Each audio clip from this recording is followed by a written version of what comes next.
Yo, yo, yo, what's going on, guys? Good morning, good morning, good morning. It's good to see everybody.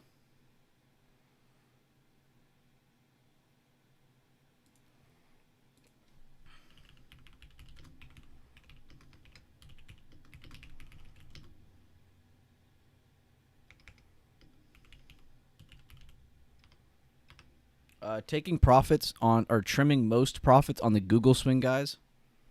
If you were in the Google swing with me from yesterday, taking profits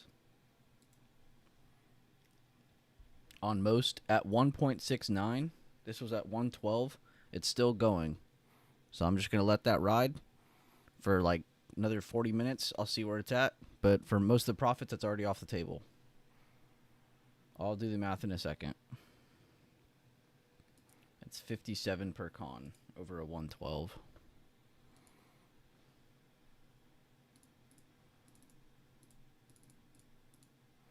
Damn. Okay, so a little over 50%.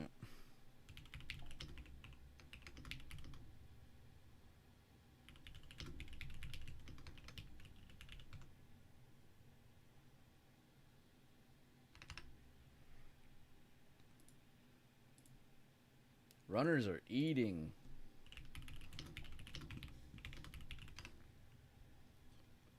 What's that chart even doing? Oh, just straight up dumping. Don't be greedy.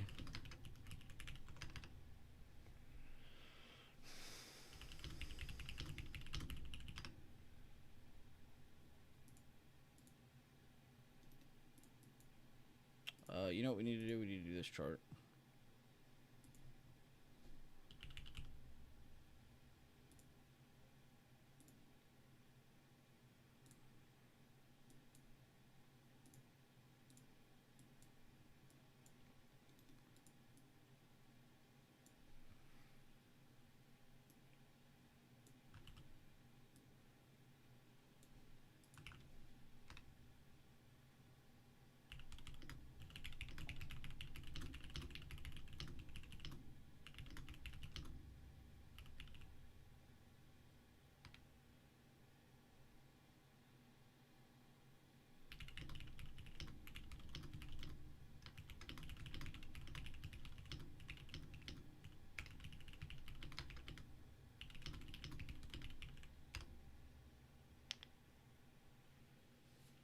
All right, guys, I am done alerting Google. I just wanted to at least get that finished this morning. I was a little quiet at the start of the stream. I am sorry about that, but I had to make sure I got that alert out because that was something we took live on stream.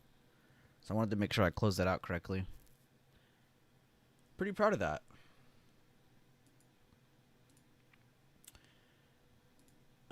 Where the hell?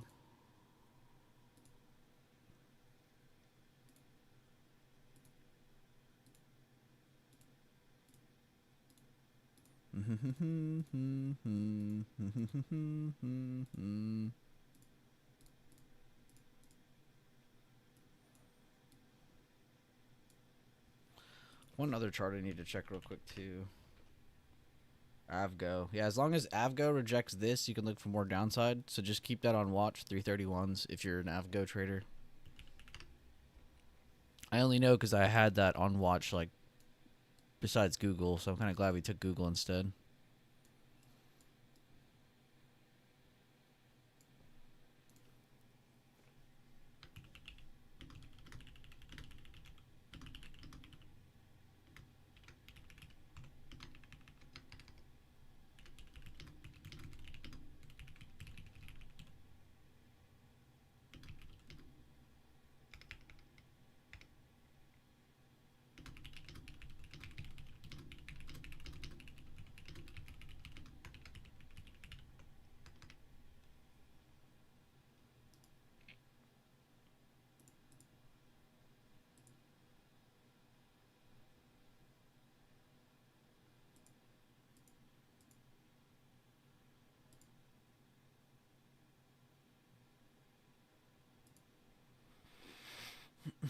What is 100 of 112? I need my calculator again, damn it.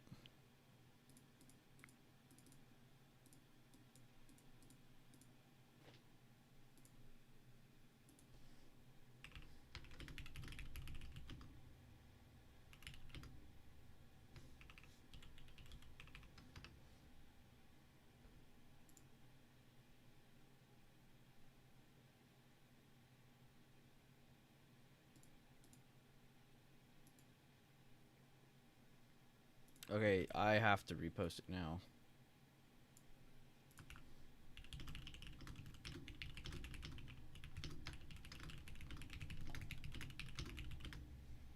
All right, now we're all out. I can't sell at that price. It's at 236, but it says I can't sell it except for 234. I need my calculator again.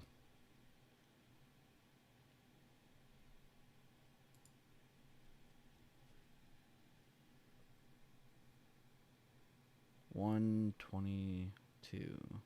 $122.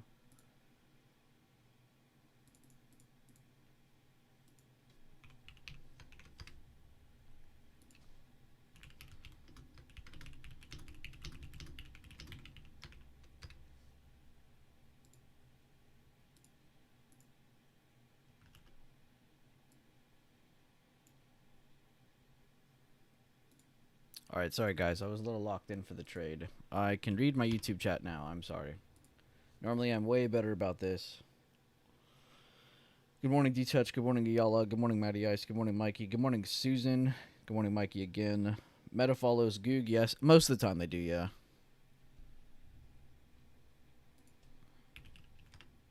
Yeah, so I'm not. I talked about these yesterday too, but the reason I took Google and not Meta though is because there wasn't really like a viable like new entry style. Hey, get in here type look for Meta. But I actually did talk about that in my second stream yesterday. We did 2 streams yesterday. Let me pull it up. We did the main stream, and then we did a kind of end of day, kind of like almost last 2 hours of the day kind of stream, except I had to leave a little early to go pick up my dog from surgery. But yeah, so, and we literally covered this live, so pretty cool.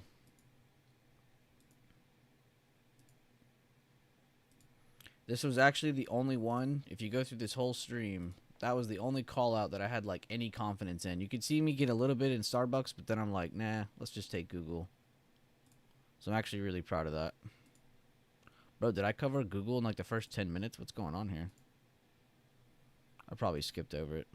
Oh, there it is. So yeah, kind of going through the scanner, and it was the literal first thing on the scanner, probably because it had the most volume, but just again, kind of seeing that breakdown, going up, rejecting, and it's not just rejecting the 8 EMA. That's just a good side confirmation for you and me. The thing that you and me like is the fact that from the high to the low, it's rejecting the 50%. The 8 EMA just also happens to be there, so that's honestly perfect for us.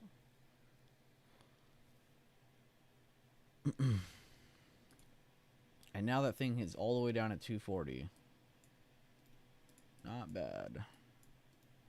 Honestly, when I call those out too, I'd really try to aim for like 30-40%. That's why I'm kind of proud of that goal right now, where each play, including the losses, equals to about positive 35% so far. But this one's gonna definitely increase that percentage a lot if I was to go do that math again. But I think I'll just leave it as it is for now. I don't want to freak anybody out. But I am happy we caught another like basically like $4 or $5 drop. I mean, I'll have to look at the exact price this was when I posted this.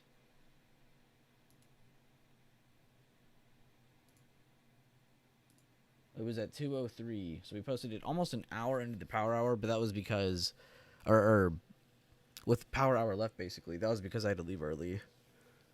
Cause I think I left like 30 minutes later. Yeah, it was at 244.58. So we like almost a $4 drop, $4 to $5 drop. That quick too. I want to also make sure that anybody who was either in that or watching that, we don't normally get a drop that quick, right? The first 10 minutes doesn't normally just keep selling our direction. So, yeah. Avgo, by the way, rejecting 331. This could be another one that falls out of the floor. This is the other setup I posted, except there is no contract for this. I just said, hey, keep this on watch because this could be a good short. 331 is your key level. They need to break yesterday's low. That's not what I meant to type. And I'm just going to keep this up on the screen for anybody who is in it or reviewing it. But main focus is this chart now. Oh, that's what I meant to do. We did get a little bit of a gap down, by the way. I know I'm just now bringing that up. But we're kind of resting in that support. And remember, we talked about this support yesterday. It kind of needs to break this to go either direction, really. You can see we broke it before. We've rejected, came back down, worked back up to it the same day, gapped up over it yesterday. And now we're in a position where we're like honestly just trying to hold on to it. So we'll see. Bigger moves can be made if they're holding this area. If they break that area, of course, we can kind of have that discussion, but for the downside. I'm also just kind of glad they didn't screw my Google trade.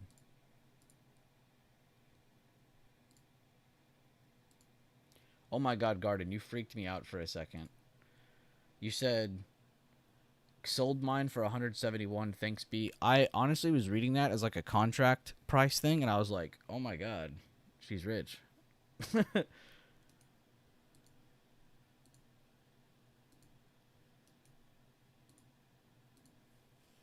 I need to go post that on the review channel.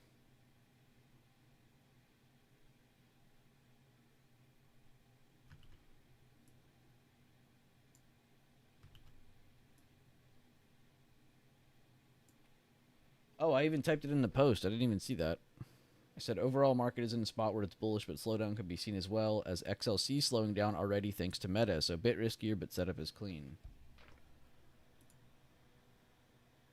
No, you're good. No, that's my fault. That's not your bad. I was like, damn, 171. Somebody fat fingered when they bought that. No, that'd be pretty awesome though.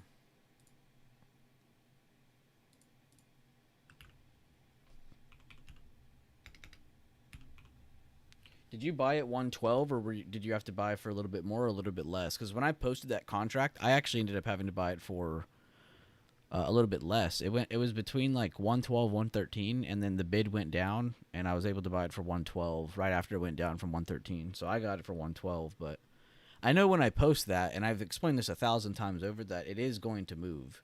You know, sometimes you'll pay $1 more than me, $2 more than me. Sometimes you'll pay $1 less, $2 less than me. It just depends on what time you're entering when you see the post, or if you were in here live, you know, if you followed it with me right that very second. But I'm happy that Garden Trader of all people followed me on that. If you only had one con, I'm happy that you sold when you did. If you had multiple cons, let me know. I'd love to go over that as well. But really good job.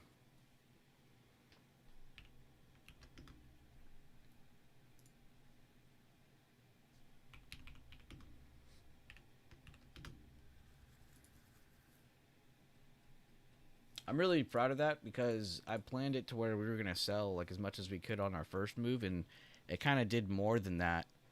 So it was like really easy to just type out, hey guys, let's take some profits here. So that was honest. They made that really easy for me.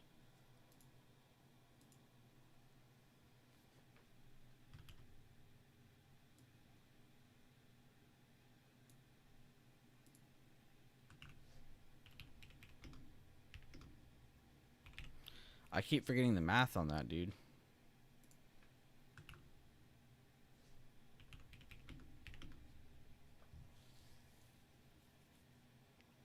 $122. I'm gonna be honest too. I don't have percentages up whenever I have my position showing. Where's my calculator? 122. And then you add 2 zeros, and then you divide it by the entry cost. And I get 108%.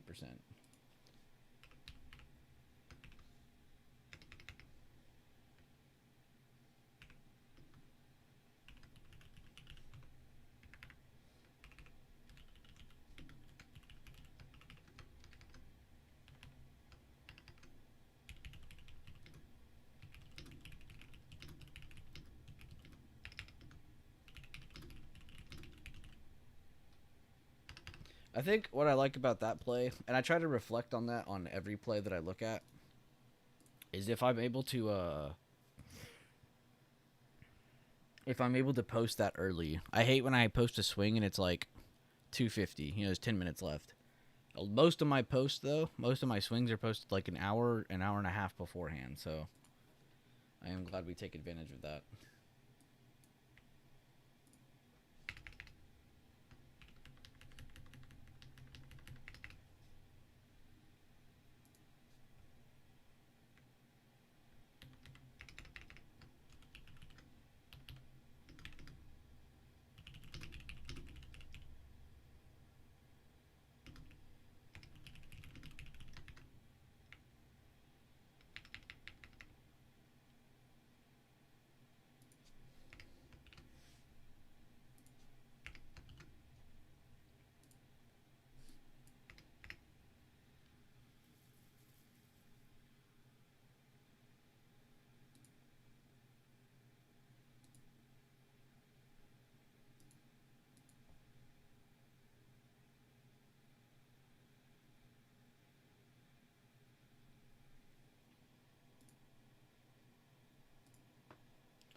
Oh, all right. You had one con? Okay, good. Yeah, if you see me post, hey, I'm trimming, and you have one con, that is your signal to get out. You do not need to be holding deep.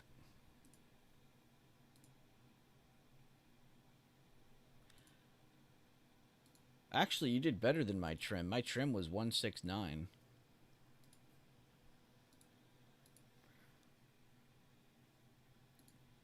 I only had three on that. I sold two, then bought, then I sold one. So it was like 51% on the first two or so, and then a little over 108% on the last one.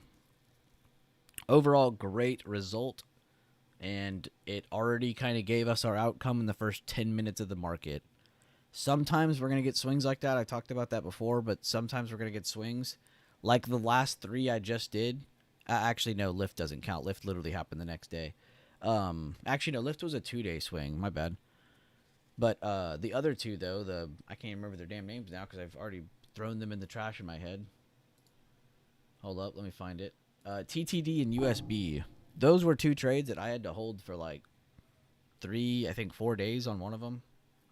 And we made money on one of them, lost money on the other. You know, it was just like sometimes plays don't happen that quick. So that's why if you see me post like no expiration or I post the same week expiration, that's what I'm meaning. That is a like, oh hey, we're taking profits on this or getting out the next day. And we covered that in the yesterday stream as well. The late day stream. Just because I feel like if I go over that, I want to also make sure that people understand, hey, things don't always work out. Sometimes we do have to kind of have an understanding of what our play can do. What's the realistic like barriers of this, you know? For a same week play, that needs to be an overnight swing. I don't want to hear excuses. Maybe you can do it if it's a Monday and you go an extra day and maybe it is going your direction, but you really need to have at least 2 to 3 weeks if you're going to do something like that where you are anticipating holding through a reset candle. So that's really what your trade comes down to. Do you think you have to hold through a reset candle or not? In some setups, it's going to be very obvious, like this one, where it's like, this should be a bearish retest. That's what it should be, you know? It should go down one more day or something. And then you're going to have charts. Let's see if I can remember the one from yesterday. It was definitely not meta. What was the chart from yesterday where I was literally saying this should have an inside bar? Whatever it is, though. There's going to be charts that set up where it's like, oh, it just hit a big low or it just hit a big high. Like, that next day should be, like, kind of a bullshit day. We should easily understand that, you know? And there's going to be moments like that where you can kind of point it out for your swing. But, yeah. Good job, though, if anybody joined me in Garden. I'm happy at least Garden joined me on that. I really thought more people would join that, too, because we live streamed it. I know I've been kind of teasing that, but good hold here. 662.50s on SPY. Could be seeing this as a higher low. It is 8:53. 23 minutes have gone by since open. And guys, let me know in the chat. Are there any particular tickers you're looking at this morning? I know I'm talking about Google and SPY a lot right now, but there are other charts. AMD's probably not doing too bad right now. I need to peep that. Ignore the EMAs on the smaller time frame. I'm going to put this back on Google. Oh, they did open lower. Okay, well, that would have worked. Nvidia's still going up. Microsoft had a lower dip, too, and they pulled back up. Seems like a couple tech stocks did that. Oh, my God, Amazon. What the hell? What the hell? But that's down 1.5% already. I mean, I meant to go to the daily. Why did I click that? Rejecting the 8, going back down again. Oh, God. And remember, guys, I don't really like EMAs. But when it comes to this swing strategy, it's just like kind of like a second confirmation. You'll never see us just use one or the other. We kind of have to use two different confirmations at once. SPY is actually trying to break lower. They rejected the open. They're not going to hold yet. Well, I'm going to mark that. I don't know why I was about to do that. Mark that. Let's make it big and white. Big and white. Style that. This level is going to be pretty freaking important today because we've already kind of went back down, tried to hold this as a higher low, but we're rejecting today's open, so that's not really enough room to hold again. This should pull back down to at least this. Let's see. If not, we'll probably have to see more lower highs under this thick white level here. I only made it thick just to show the importance.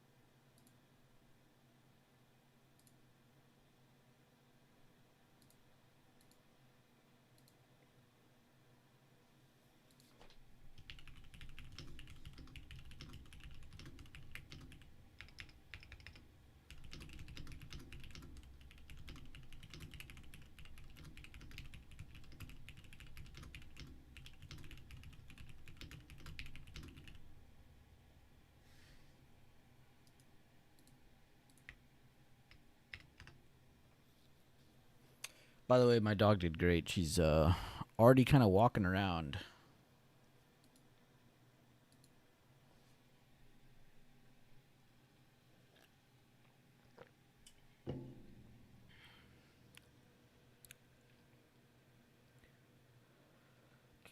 There's more room for Google down. Yeah, there is, but I took a same week play, so I'm just not being stupid about it.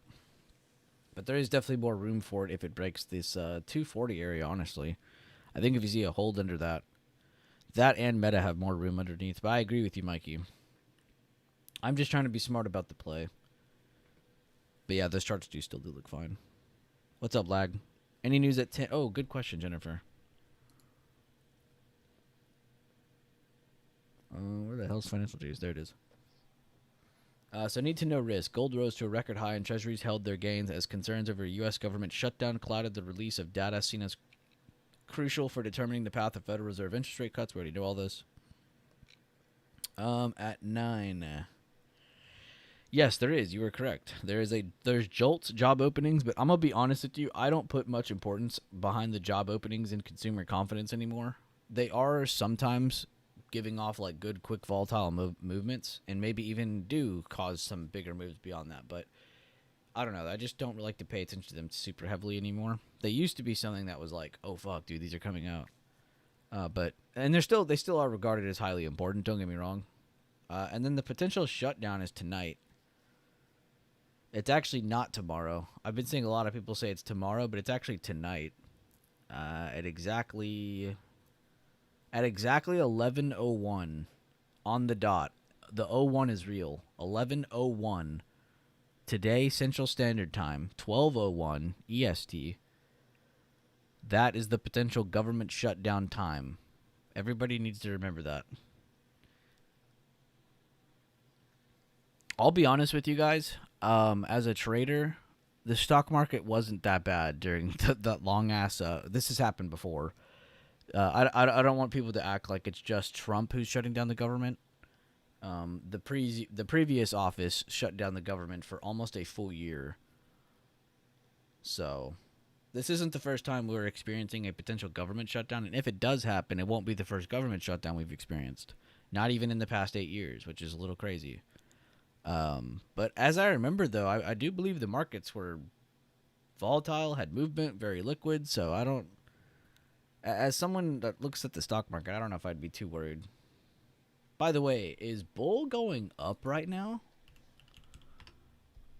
Oh my god, did it really hit 16? Am I fucking dreaming? Yes. This is beautiful.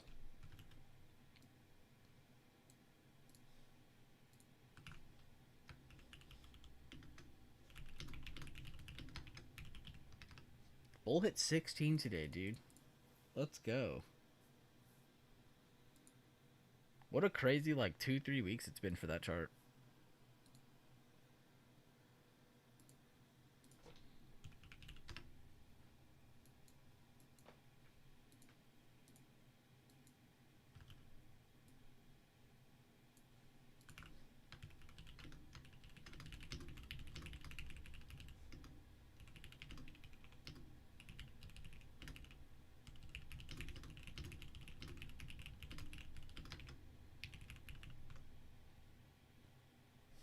I cannot type, dude. I'm trying to like update that play from fucking premium.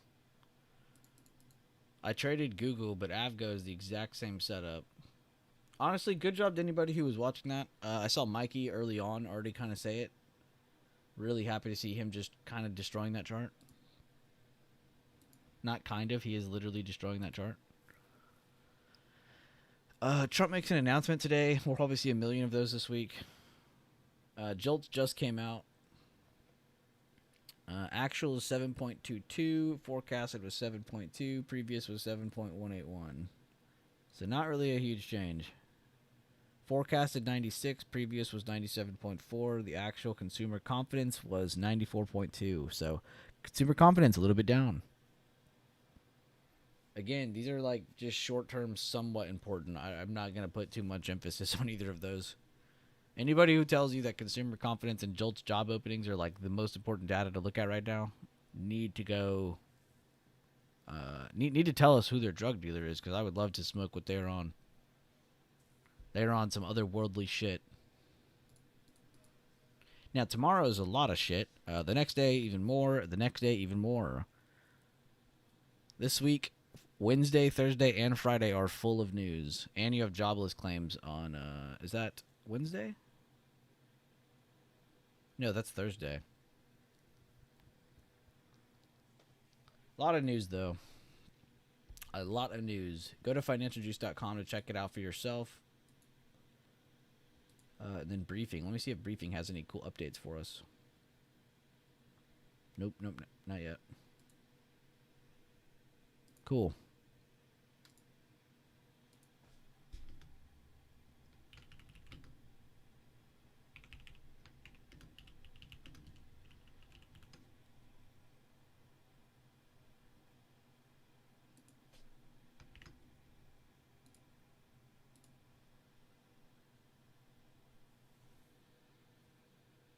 My bad, guys. I'm honestly doing horrible with reading the chat today. I was so focused on the two different plays I was posting.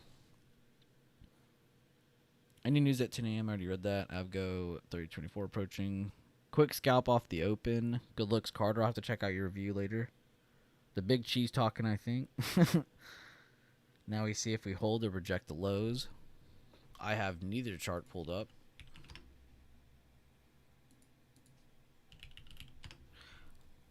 I'm all over the place today, but at least people are getting plays, and holy shit.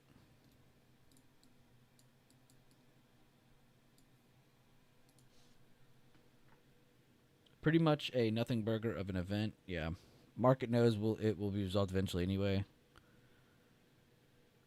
10-minute hammer looking to hold PDO. That was a good update on the hammer. I didn't go to the 10-minute, but let me see if you were correct on that. That is a nice hammer, yes. That was a very good, timely update by Carter in the chat there. A 10-minute hammer holding the low. Then, of course, 2 candles. 5, 6, 7 minutes later, we have 2 big green candles in front of us. Apple looks ready for new all-time highs.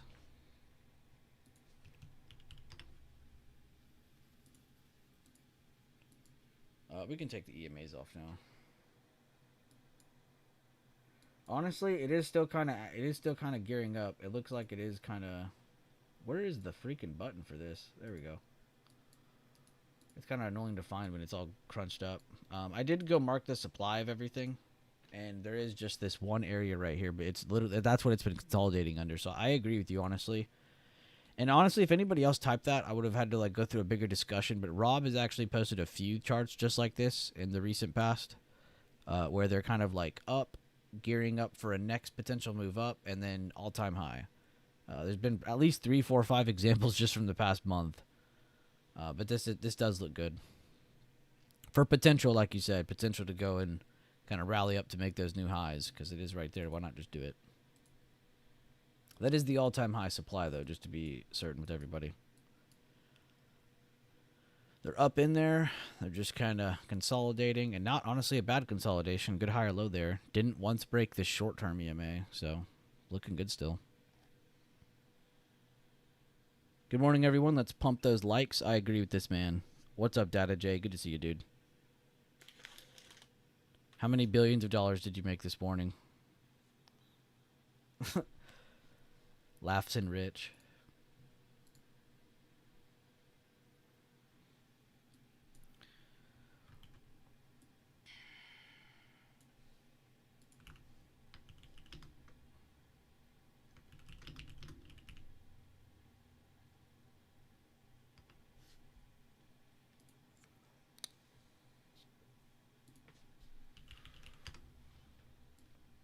I just want to bask in the glory of Google for a little longer here on that right side. I think I'm also just excited that the stream TA was like honestly kind of on point. And honestly, what did Starbucks do? Because I said if I didn't enter it, it would probably be a red day. And I am so fucking glad we didn't enter this yet. If the market's looking good end of day today, this could be a potential higher low setup into the higher 80s, I guess you could say. It's kind of in the mid 80s right now. I am glad we chilled on that one. How's our coin doing? Well, that's because Bitcoin did so well at the start of the week.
Just kind of jump roping the today's open so far on SPY. I won't lie though, I did like that 10-minute call out by Carter. That hammer did get some movement after it into that 63.57 and then rejected that instantly. Does anybody know what that level is, by the way? Let's see if I even remember what that level is. Pretty sure it's this. It is the previous day halfway point. So I know I have these areas highlighted right here and here, but that's because they is kind of like the boundaries right now for price. But in a smaller, micro, zoomed in sense, you kind of have the same thing right here. I don't actually draw that. You'd piss yourself off. But this is genuinely where it is trying to make its decision. Because as we all know, the halfway point of the previous day and the current day open of, or our current day, I just said it, these are our biggest deciding short-term levels on our chart right now. And they're kind of jump roping all around both of them. And I really do think it's because one of our little boundaries are like right here. So it's honestly like, I hate to draw it like this because this might annoy some of you, but it's just a really big area where this could just consolidate. So I think the longer it holds this, yes, the better it can look for a buyer as long as they're building in a sense where it looks like it's some higher lows, at least towards the end of it.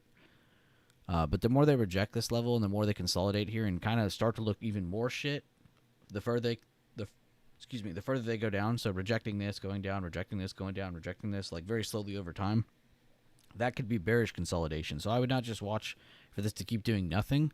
I would also try to watch the trend within this 661.78 to 663.57 range.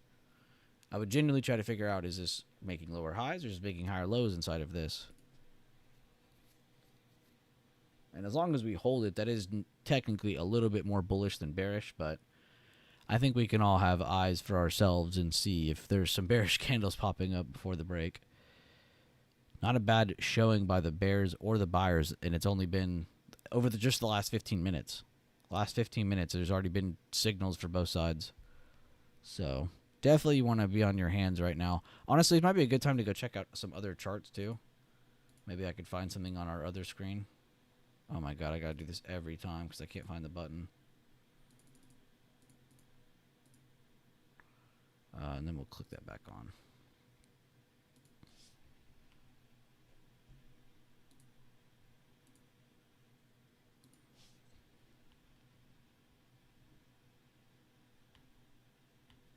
Good pullback on meta there, Mikey. Good shit. Avgo, dude. Oh wait, we already saw that. I thought it went more. I was like, dude, we are just hitting every base today. Okay, I think I'll just put triple Q and see what's going up. Oh wait, one more ticker I had to look before we go back. Did this go up at all in the morning?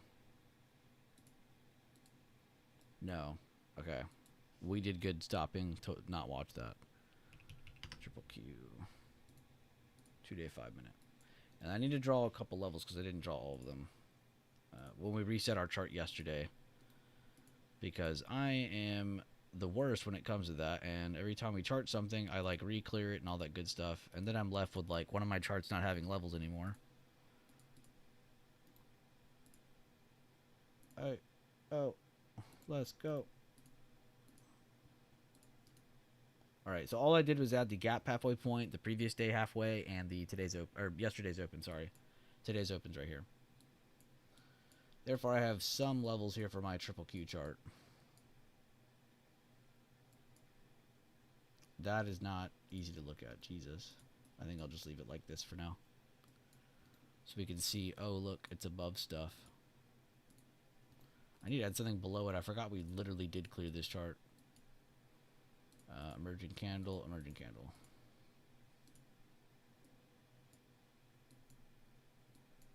There, now I don't feel as naked on this chart. Never mind, I do feel naked. Jesus, that is so far.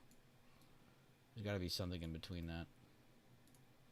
Sometimes it's easier to cheat. Oh, that's not how you draw that. Where is the high? There's the high. Just go back and find a halfway point. Make it easy on yourself. And I think I'm going to cheat again and just kind of throw this up. And I can go back to this. Ah, that's nice.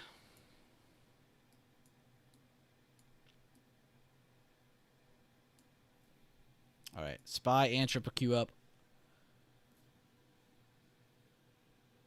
Meta 731 gap keeping coming if it keeps bleeding. No, I'm happy for your analysis, dude. Good shit. We just rejected at PDCP. Yes, sir. I read that a little late. You're down 1 million Vietnam dong. Comment of the day? Question mark. See what kind of movement we get. If you guys have any other tickers you want me to pull up on the screen, please, God, let me know. You will not hurt my feelings if you don't want to watch one of these. And real quick, I need to catch up, see if there's anything else that I need to just read. I don't think there is.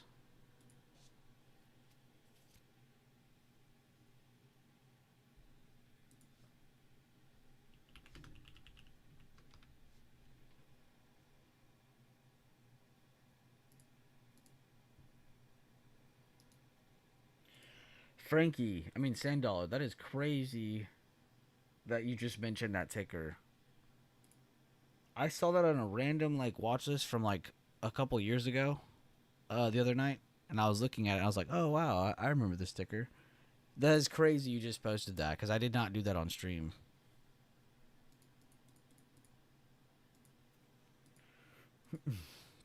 Alright, I gotta look at Carter's post real quick. What is going on, Discord? There we go. Where am I at? Quick scalp under PDCP. Got in as we push back towards current day open. So got in as we push back towards CDO. Stop loss was the PDCP. That's right, because there's a little bit above it. Sold for small quick gains, 20% as we move towards the PML/PDL. Reason why we sell and reset, because we have PDL so far this AM looking for... Exactly. Like, you can't ignore that as, like, a potential barrier of, like, oh, shit, we could literally just low of day right here. Let's see the actual trade now. Okay, yeah, I can't. It's kind of easy to visualize because honestly, when you said as we were pushing back towards CDO, I'm like, okay, wait, I remember that. And then the PDCP was a little bit above it, so that makes sense why you did that. Good entry, honestly. The only reason I might not like this entry 100%. What time frame is this? The one. I think what I don't like is the fact that this does look like it's like building higher lows right here, like curling back up, and it's getting over back. Is this the VWAP or an EMA? I'm assuming that's an 8 or 9 EMA or VWAP. Either way, it's kind of like giving you like short-term chance of getting a better entry. Now, I don't know if what candle that would have been here. I'm not going to sit here and be like, oh, this would have been the best candle, because that's a lie. This one, maybe.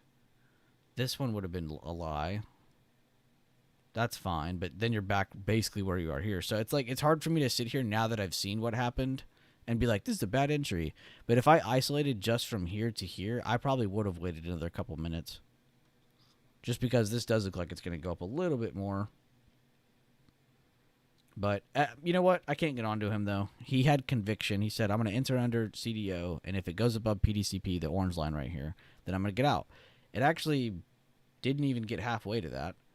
So he had full confidence in his position. And then it actually did go down, break this candle, and make a new low of day, which you can't pass that up. A new low of day on a position like that, that's a really good payout. And then it did go up and hit his stop loss, would not have broken it. And honestly, it's kind of crazy. It's still just sitting here where he sold already. So I guess I can't criticize you just because I have seen what's happened.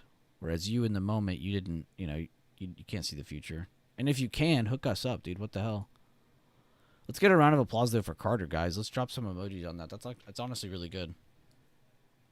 I have to say that too, because when you look at it on like the 5 minute, it's like, oh wow, this is like not really giving anyone anything. Now there were small moves, of course, as you can see, but that was not an easy trade to manage. Honestly, props to you. And I'm happy you got that too. That was good movement. God, the 1 minute will have you doing things. I mean, look at this barcode of an opening so far. Red, red, green. Red, red, green, green. Red, green, green. All within the same, like, dollar.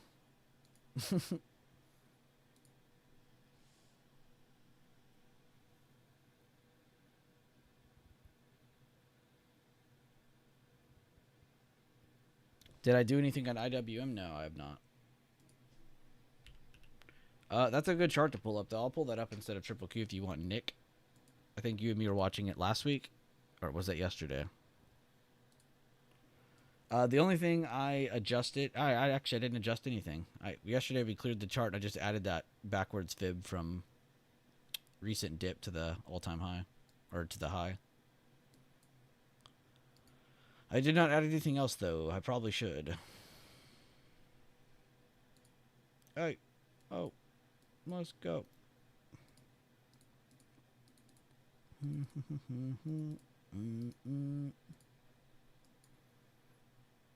probably need to add that gap 50%. I won't lie, but let's save that for another day. We're not there yet.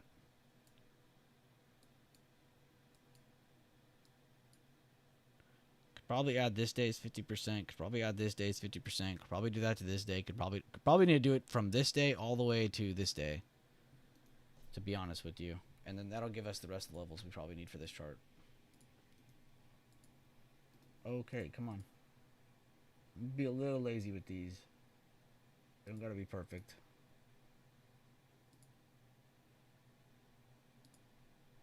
Oh, I'm stupid.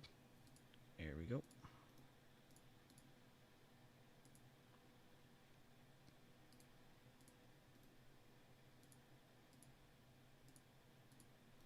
And yes, delete the fib after. You don't need to have all these extra levels on the screen.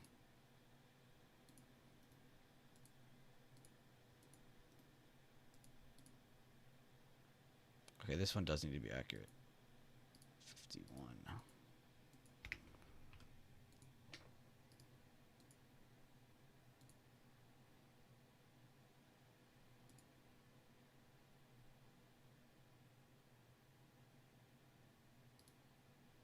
I just deleted the wrong fib. Took me a second to register that too. There we go. There we go. We got something to work with now. Probably need to add something from this day because there's definitely not just a fucking $2 drop there. You could add a 50%, or you could cheat and just add this day's open here, which is about 240, 239.60. Or just remember that number so you don't have to make your chart look ugly.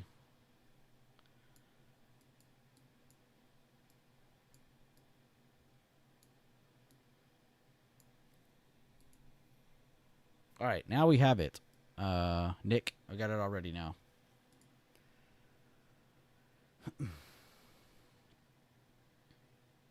We'll see if they liquidity grab over previous day low or not, but they did break it. Feel the same, haha. It's the 9 and 200 EM. Oh, okay, that's what that slower one was. No, you're good. You're good. That's what they're supposed to be for. They're supposed to just kind of like be extras. You should never 100% focus on those or use them like as your only way of thinking. But if you happen to be looking at something and it also coincides with that, then it's like, oh, okay, sweet. I'll take it. It should like increase your confidence tenfold.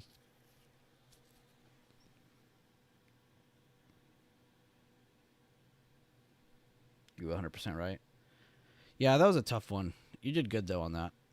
I'll be honest, that was a tough trade, but you did good. And round of applause for you, man. Seriously. Need a direction to be decisive, please. What's up, Lag? Did anybody in the YouTube stream catch the Google swing, by the way? I know Garden already spoke up. Did anybody else catch that with us? It was something I was very adamant about yesterday.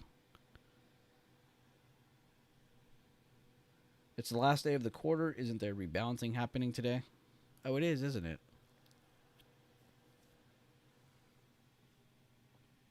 Time's been flying, man.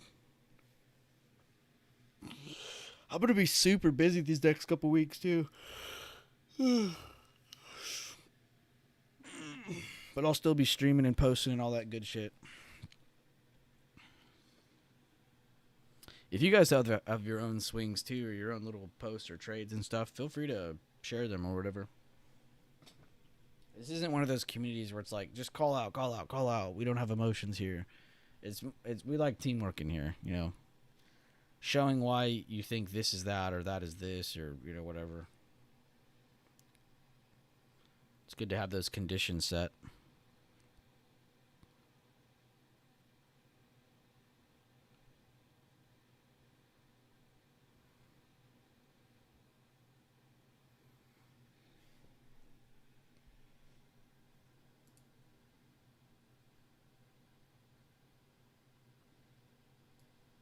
The rap sheet's looking good, though, man. We got all these. Now we can add Google to it.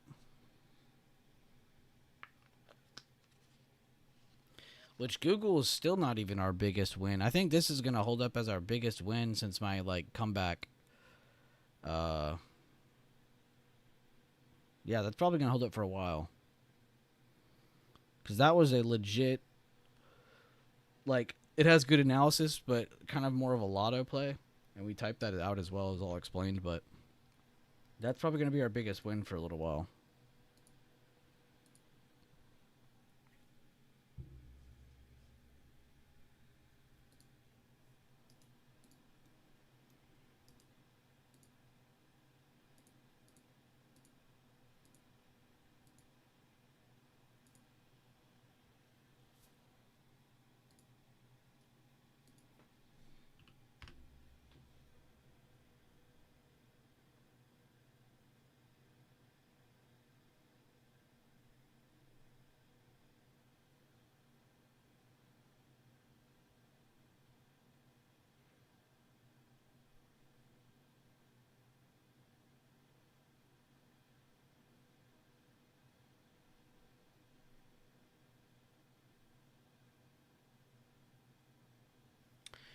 Nick, are you Nick Trades?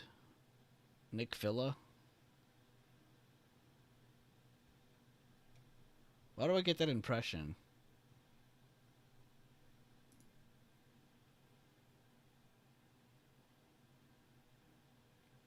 Wasn't in stream, so didn't catch it. We get in stream swinger. You're not? Okay. Honestly, that would have blown my mind if you were the same Nick. There's a Nick that's on like Twitter who like posts a bunch of shit. And he's been following me forever, and he always replies to my stuff. So I was like, man, is this the same guy?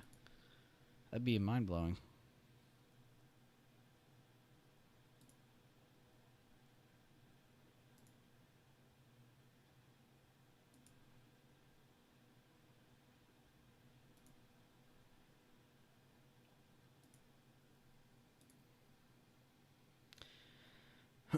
Man, Spy is Spy is a chart today, isn't it? That's not really much to cover on that one. Might have to zoom in on IWM and pretend Spy doesn't exist for the next 2 minutes, 20 minutes, 30 minutes, 33 hours.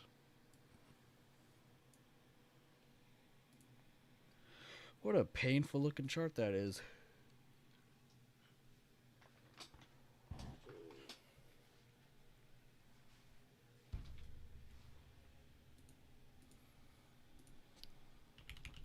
Y'all can update me on Spy. we're going to switch charts. I wanted to watch this for a little longer.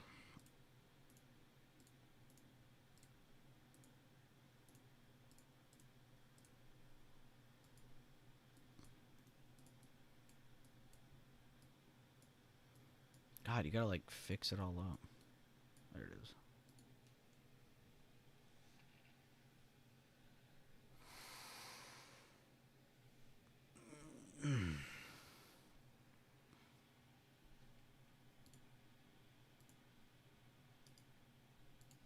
Good looks, Letterbuck. He said Spy with a 15-minute outside bar. So if anybody's watching Spy, look at your 15-minute real quick. Good update by Letterbuck.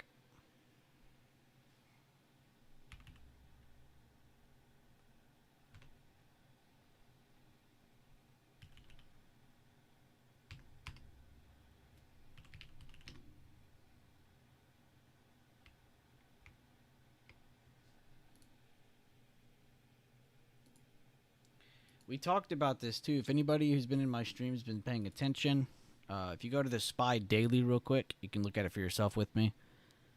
We talked about kind of just being bullish as long as that hammer holds, and ever since then we had 2 green days. And then right as that happened, we talked about possibly seeing a slowdown in the market. Not really saying it's bearish, just saying that probably going to see some more consolidating type days. Kind of saw that a little bit yesterday. We're seeing it a lot here in the first part of today, for the ETFs at least, the indexes. But yeah. So just make sure you guys are staying with some of the analysis. If you guys ever have any questions or need any updates, feel free to ask. I've been nonstop talkative about pretty much everything that we've been covering. So if you ever need to be re-updated, don't feel like you're being weird, just ask. But we've been very clear on market direction the past couple weeks. I hope you guys are trying to take as much advantage as you can. I'm not going to ever sit up here and be like, I'm the Messiah. Everything I say is correct. You know, that's not right. I can also be wrong.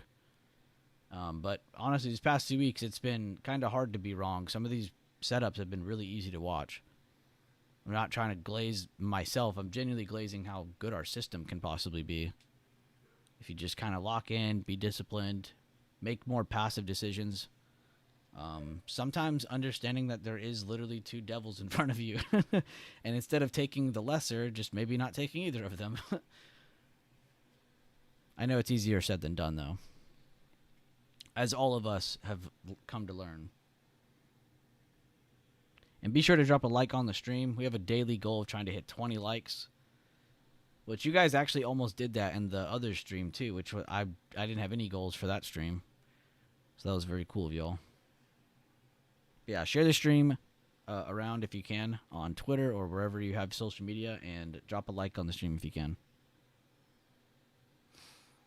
All right, I need a vibe check. It's a little bit early for my vibe check. Normally I do the vibe check at like 10:30 or 10. It's only 9:30. But how is everybody today? How's everybody this morning? I'm kind of all over the place from all the posting and stuff, but I'm happy to be here. If you guys have any updates on any individual tickers, please feel free to let me know. I'd love to look at them.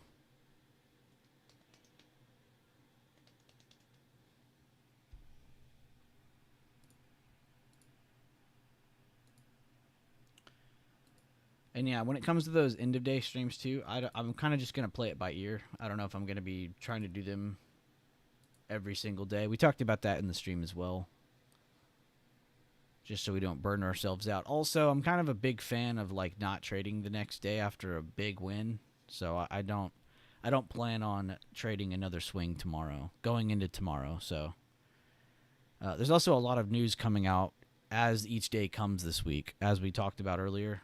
Wednesday there's some news. Thursday there's more. Friday there's even more. So I just don't see them as great days to swing into. And if you actually go look at the SPY daily yourself, it actually has been kind of hard to decide, hey, this is going up, hey, this is going down. The past few weeks, it was kind of easy to say, yeah, we're going up. Oh, we're going to pull back here. Oh, we're going to go up again as long as this hammer holds. But these past 2 days, today included, have just kind of been in a spot where it's like, oh, it's not really that decisive. Yes, we're up on an uptrend, but it's kind of slowing down. We have a lot of smaller body candles on our daily that are either gapped up or gapped down. Very clear sign, even without RSI, that something is kind of getting a little bit overbought. So it doesn't necessarily mean that it's bearish or bullish. It just means that we do need a breather. And I like to apply that same theory to my own self, my own trades. If I'm doing really good over the last 2-3 days, I might take that 4th day off just to not push myself into taking a trade just to take a trade, you know? Which a lot of the times, in my opinion, is worse than just your average loss. You know, you go and you plan out a trade, you lose it. Okay, cool. Pat yourself on the back, move on. But when you just take a trade to take a trade, it's almost like you're just doing it to do it, you know, which is a little bit scarier. It's like the lights are on, but nobody's home, and they're just taking trades. That's not good. That means you're addicted. So you should be more addicted to the game plan or the discipline aspect of whatever you're looking at, or if this then that, you know, being conditional over just wishful thinking.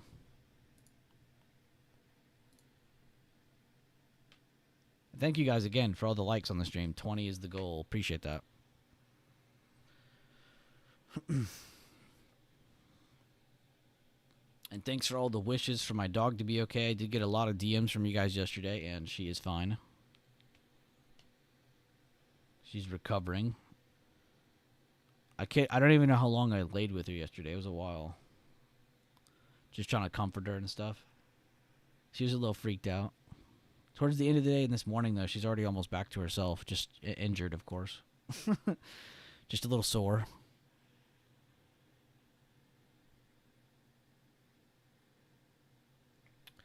Alias, let me know if you want that to be looked at on the bigger time frames, smaller time frames. What are you looking at on that? Let me know.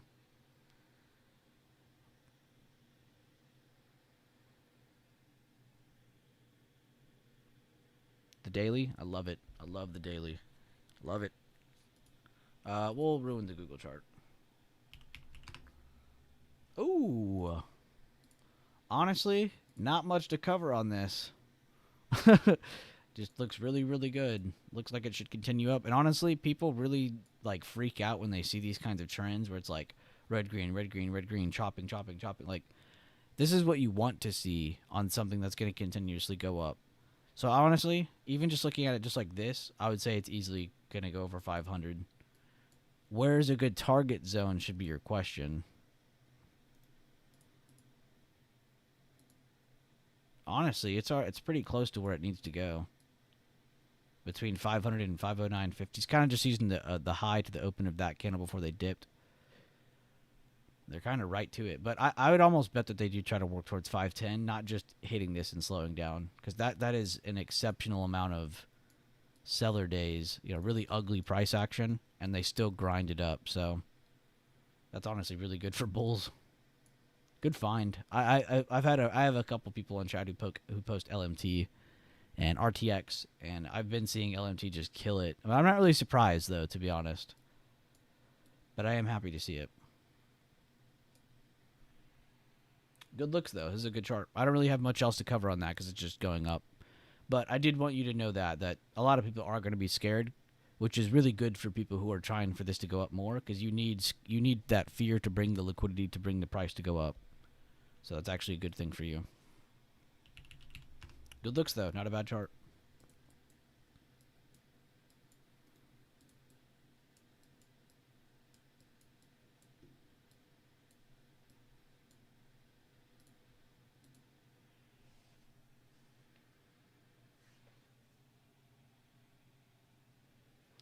God, I thought that was Flame Z as his profile pic. I was like, what?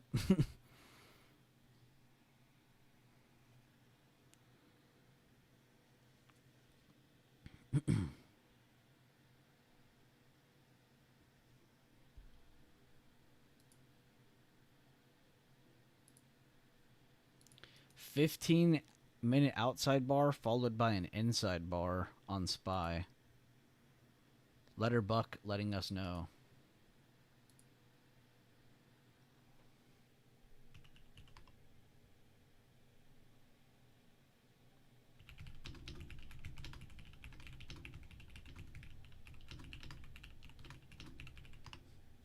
What a signal from the market saying to chill the F out. That is generally what it is.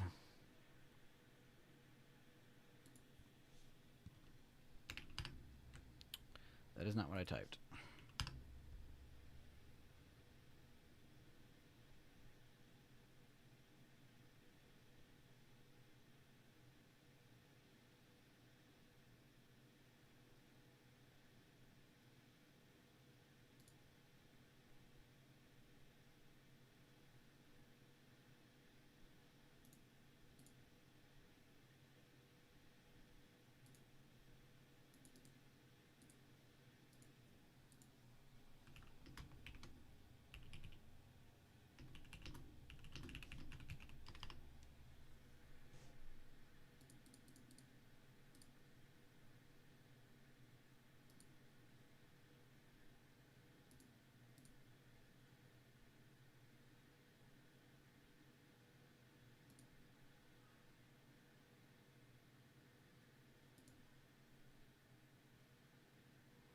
IWM breaking down under 240.51.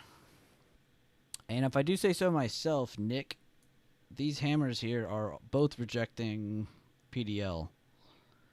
So that was like your first signal, which I think you and me kind of already discussed that, the fact that they were trying to break it and hold under it. Just kind of looking for something else now, and they're giving you that now. So we'll see if we get some continuation with that. But that's your small caps breaking down a little bit more.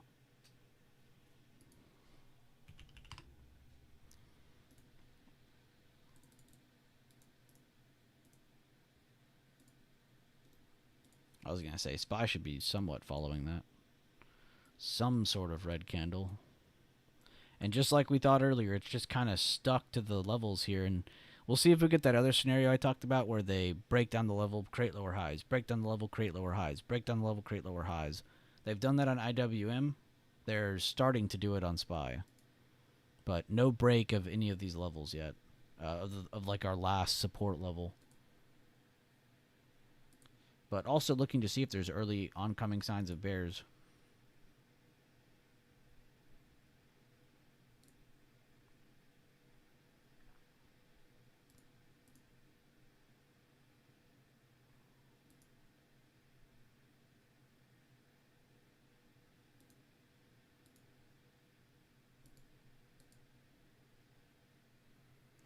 This guy said, to my fans, if you could switch lives with someone for a day, who would it be? I really want to know. And then he has a picture of Elon Musk. I don't know if I do that one. If you could replace or switch lives with someone for a day, who would it be? That's an interesting question. New low on SPY. They did take advantage of that lower high under today's open. Remember the thick white level? Talking about that all morning. That decides direction. Been jump roping it all morning. And this is the first candle after another signal that actually moved away from this. Right? The first breakdown earlier, that didn't really have anything for it. It just had a level breaking today's open. That's not anything. But the second time here actually had hammers, a doji sandwich, another hammer.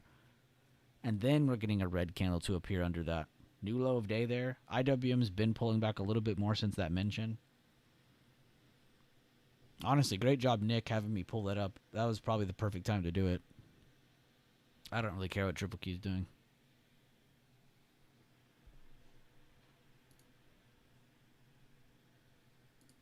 Is my mic okay? We're all good? Just checking everybody's alive in the stream.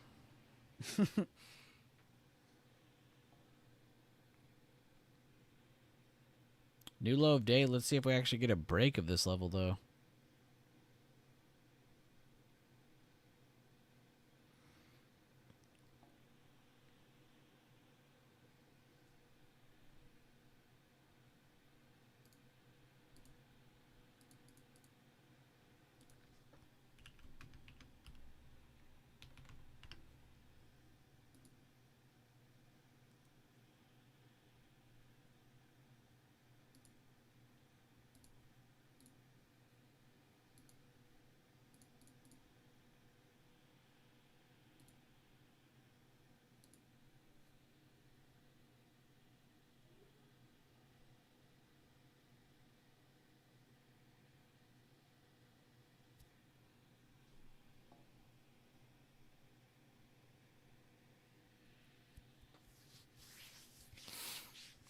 I'll be right back. I have to check on my dog, see if she's messing with herself. I'm trying not to let her lick herself so she doesn't have to wear the cone as long. But if she starts licking herself, I gotta put the cone on her. I'll be right back.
Man, that dog is something else, man. It was like a zombie right after we got it back again, and now she's like back to life again. You can tell she's still in pain, but like she is already back to herself. That dog has some crazy energy. It was a little bit relieving too, because it's kind of depressing watching that dog like that. She's normally the dog that like brings life, and and then she's all depressed. But it's just because she was after surgery. But she's all good though. We're all good. Did anything happen while I was gone? I see a bunch of people left. Probably because I wasn't here. Honestly, probably because of the market too. I don't really blame anybody here for being a bit bored. I would like to add though, this is not really even wishful thinking. I just want to point out the potential of this scenario. But because of all this consolidation here, this break and retake could actually lead to a pretty big move up. And if it rejects under today's open again, there's a chance we get that, but to the downside. So your decisive level is still there. It's just got a bunch of junk around it right now. But your decisive level is still the CDO. Wild price action today. The XLK 15-minute has an OB. No fucking way. XLK 15-minute.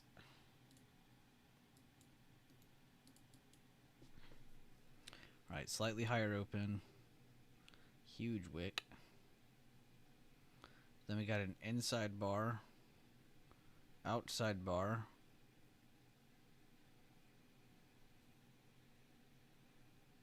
And this could almost be another inside bar if it just doesn't break that high and doesn't do anything else. Came back with a chicken biscuit. I can see nothing happen. What's up, lag? Yeah, I'm not going to lie. I stepped away for a couple minutes.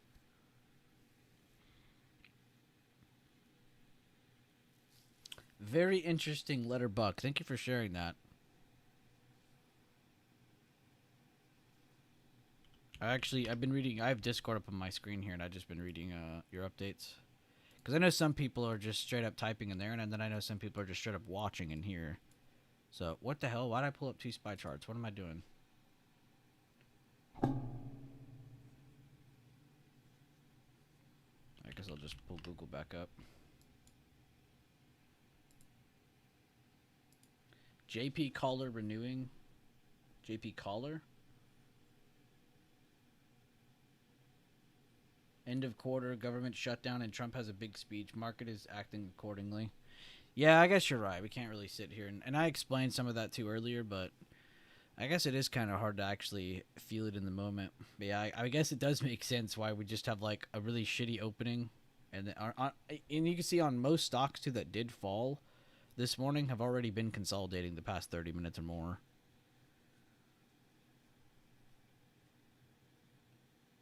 But yeah, actually, Dr. J's right. I don't know, though. We'll see here. We'll see if current day open give us any kind of single directional move. I do still believe it's possible just because of the market mechanics of how this works, but we'll see if we get anything. I guess it's a good thing we got our money in RAN on Google. Not like that was a hard choice to make. And I'm not joking, man. We talked about the possibility of it doing some shit like this just because of all this consolidation, the break and retake. I mean, this is literally meant to cause big-ass candles, these kind of things here, where you look like you're about to go to the depths of hell and then it gets bought back up like that. A lot of the time it brings a pretty big reaction. It's just liquidity grab. It's how that works. We talked about that pretty heavily yesterday too. We were talking about how a good bullish setup that fails can become, you know, a good bearish invalidation can be bullish, a good bullish invalidation can be bearish, stuff like that. But it kind of ties into that.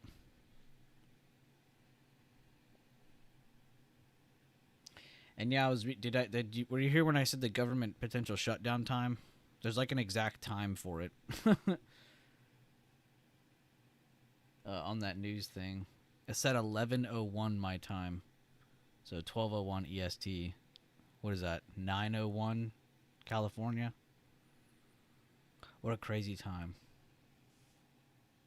What a crazy time, man. Over the past, 8, 9, 10, 12 years, we've had 2 government shutdowns now.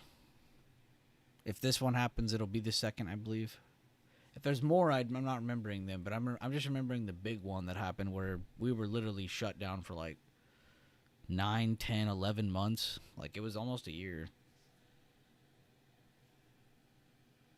I remember that too because I remember like people were complaining that they weren't able to pay their like some people legit couldn't pay their taxes because there was no government working. So it was like, what do I do? There weren't like fees or anything, but it was then when they came back and there was no shutdown, people started getting mail and it was like, hey, you owe taxes on this and this. And it's like, oh yeah. I remember seeing a lot of that because it was just like, I don't know, government was shut down, and it was almost a whole year. It was right after the start of the year, and it kind of went towards the end of the year. Now my foggy ass mind's trying to remember if that was before or during COVID. I want to say that was during COVID, but I can't remember if it was Trump or Biden. I want to say it was like beginning of Biden, But I honestly can't remember. It really doesn't matter if we're being honest. But it does look like the government's going to shut down because nobody can agree on anything. You got one side saying, no, we're not going to vote on this and this and this.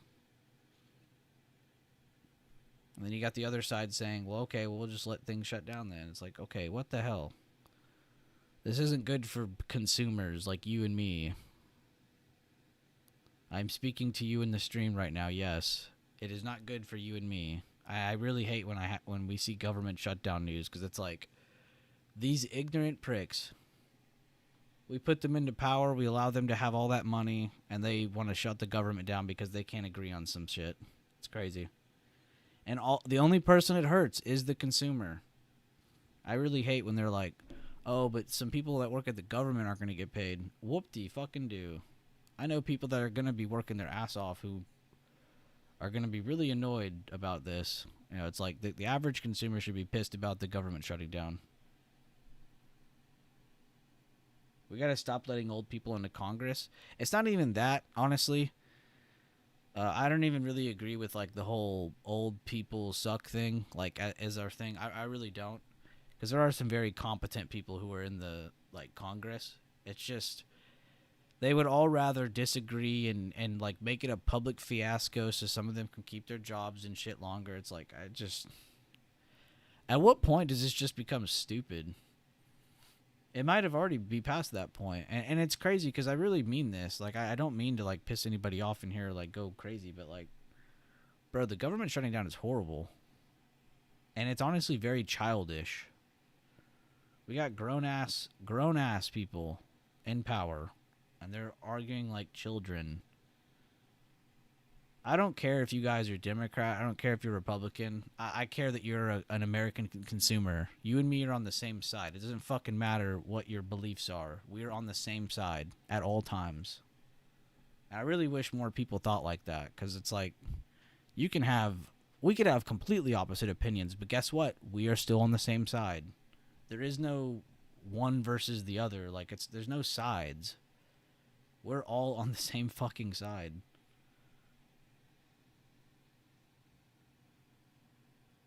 If the government shuts down, do you even need a hunting license? I don't know, bro. I would fear the game warden still.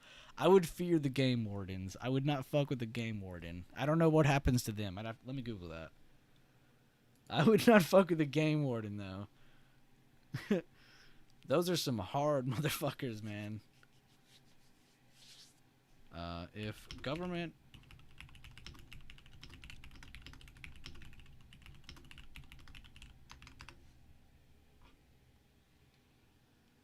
Yep, they continuously work through a government shutdown because they are classified as essential law enforcement personnel. They have their own classification, bro. You do not mess with a game warden. What's crazy is there's only like a couple per state, isn't there? You gotta be like crazy smart, crazy good at your job, and actually enjoy what you do to be a game warden and be the best at it. If you know a game warden, that is a tough son of a gun. Man or woman. That's the hardest man or woman you've ever met. Game wardens be like Android 17 out there. They really are. If you don't even have to watch those shows. Just watch like a couple clips, and you'll realize what I'm saying. It's not like when people are like, "Oh, bro, the Navy SEALs are." I mean, don't get me wrong, the Navy SEALs are tough, but that's something everybody knows, right? I think when people hear game warden, they think it's like some of them might not even take it serious, and you see it in some of these clips. People don't take it serious sometimes, and then they realize who they're messing with. I need to actually watch that show. There's like an actual game warden show, but the clips I've seen from it, it's like, holy dude. Yeah, there isn't many per state. Yeah, it's pretty wild. A while ago, there's a fire somewhere or outside of Houston, like north. It's like northeast, I think. It was like a few years ago, maybe even like 8 years ago.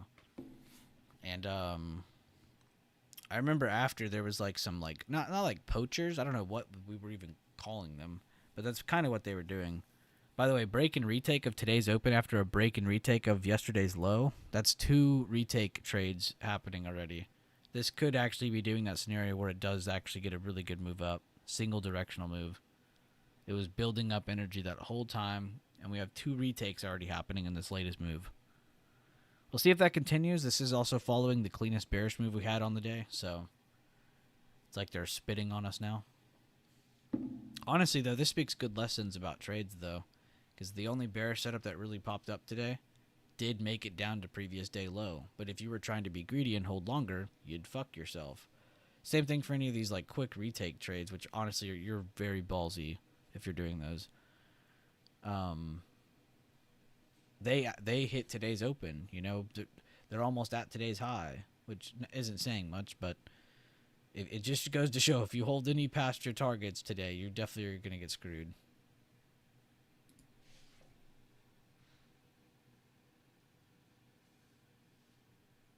Is Trump still talking today? Honestly, man, there's a lot happening today. It's not just Trump. There's a lot happening today and tomorrow and Thursday and Friday. Today's Tuesday, right? Yeah. Yesterday was a long day for me. Yeah, there's a lot. We already had some data come out today, which honestly might have been some of the reason here. I don't know why the market's so hell-bent on some of that, but there's a lot of other stuff happening too. So I think it's just a combination of what the fuck, you know? People are probably a mix of like fear and confusion today. I feel like that's going to happen a couple days this week too, just because of how much news is per day this week. And I even hate saying it too. I'm sure I just bored some of you to sleep just now just saying that. It is boring. And it honestly, it's like, if it was just like one awesome, really big, impactful piece of news, we could be like, oh, let's see if that's priced in or not. But there's so many different things, you can't really be like, oh, it's all priced in. We're going to go down. It's not priced in. We're going to go up. But yeah, I believe he still has his thing. I don't know why it's taking me forever to get this for you, Mansion. 1 second. He speaks at... Actually, he literally makes an announcement in 2 minutes. And 1 minute and 40 seconds. So no, he has not even started yet. And if he has, he started early.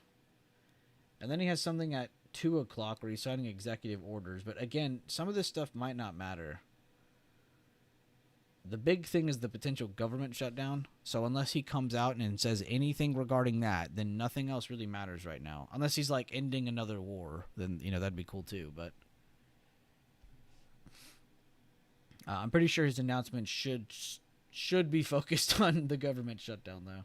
So we'll see if anything comes out about that. Maybe he has some news for us.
Hold of PDL / area bullish control bought one con after the hold of the higher low. Sold it CDO. Actually, after I'm slow.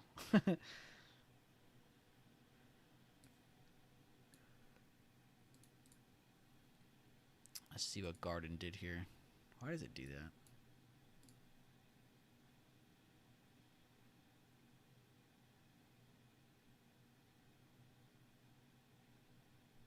What are these fibs? Or what are these levels?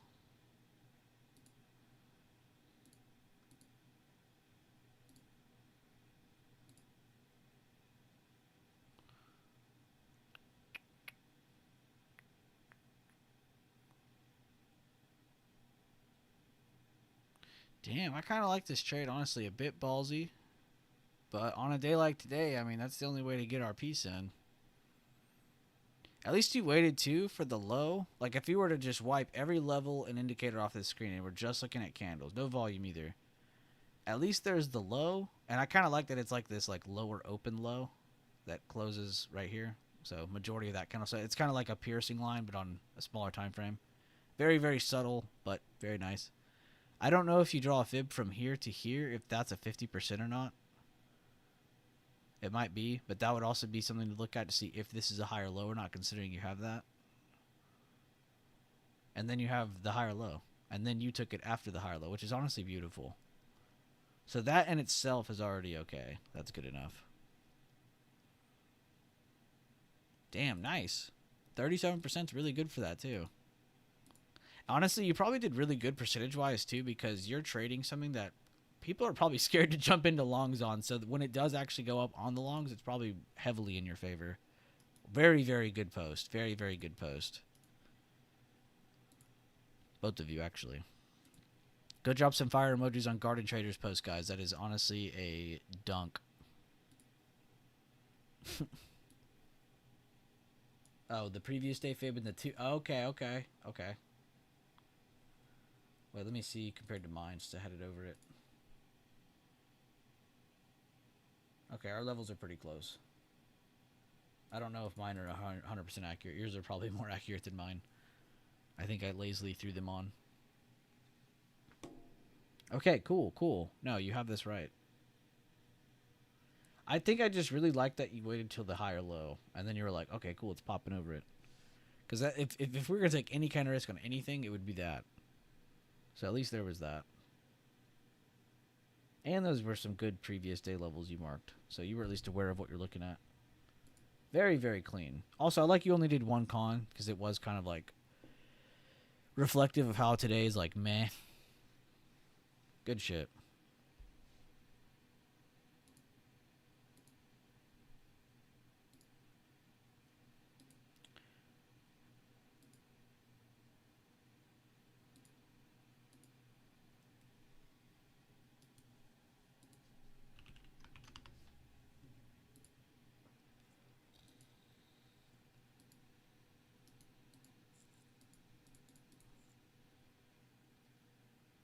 And a really close stop of PDL.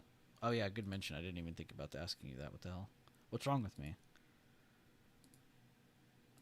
You said of PDL. Let's see.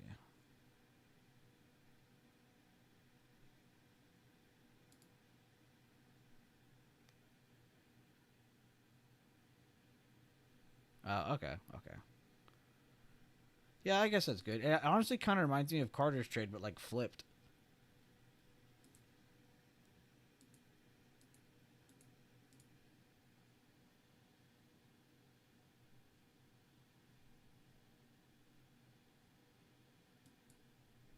In that regard, not like the trade itself.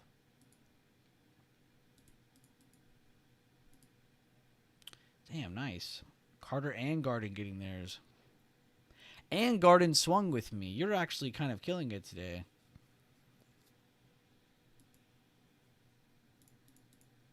And Carter would have swung with me if he would have saw the stream or the post. So he kind of ghost took the trade. I'm just kidding, of course. I don't even know what the hell that means. But yeah, Garden's kind of on fire today. Low key, high key, mid key. The day is still very young, but it is looking like we can get a daily outside bar. SPY and SPX need to get over their previous day control point. XLK looking like it wants to make a new all-time high. Currently hanging around previous day high. Good message here by Letter Buck. I kind of like how you worded this too. You're not saying like it's definitely going to do this, but just pointing out the possibility of it and why you even think that. Very, very cool, Letterbuck. Very cool. You're done for the day? I don't blame you, honestly. You're kind of on fire. No, you're not kind of on fire. You are on fire.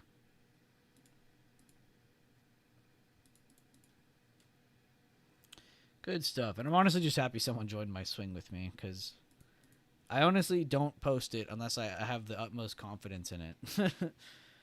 I'm like scared to post if I think it's like even just partially a hot dog water post.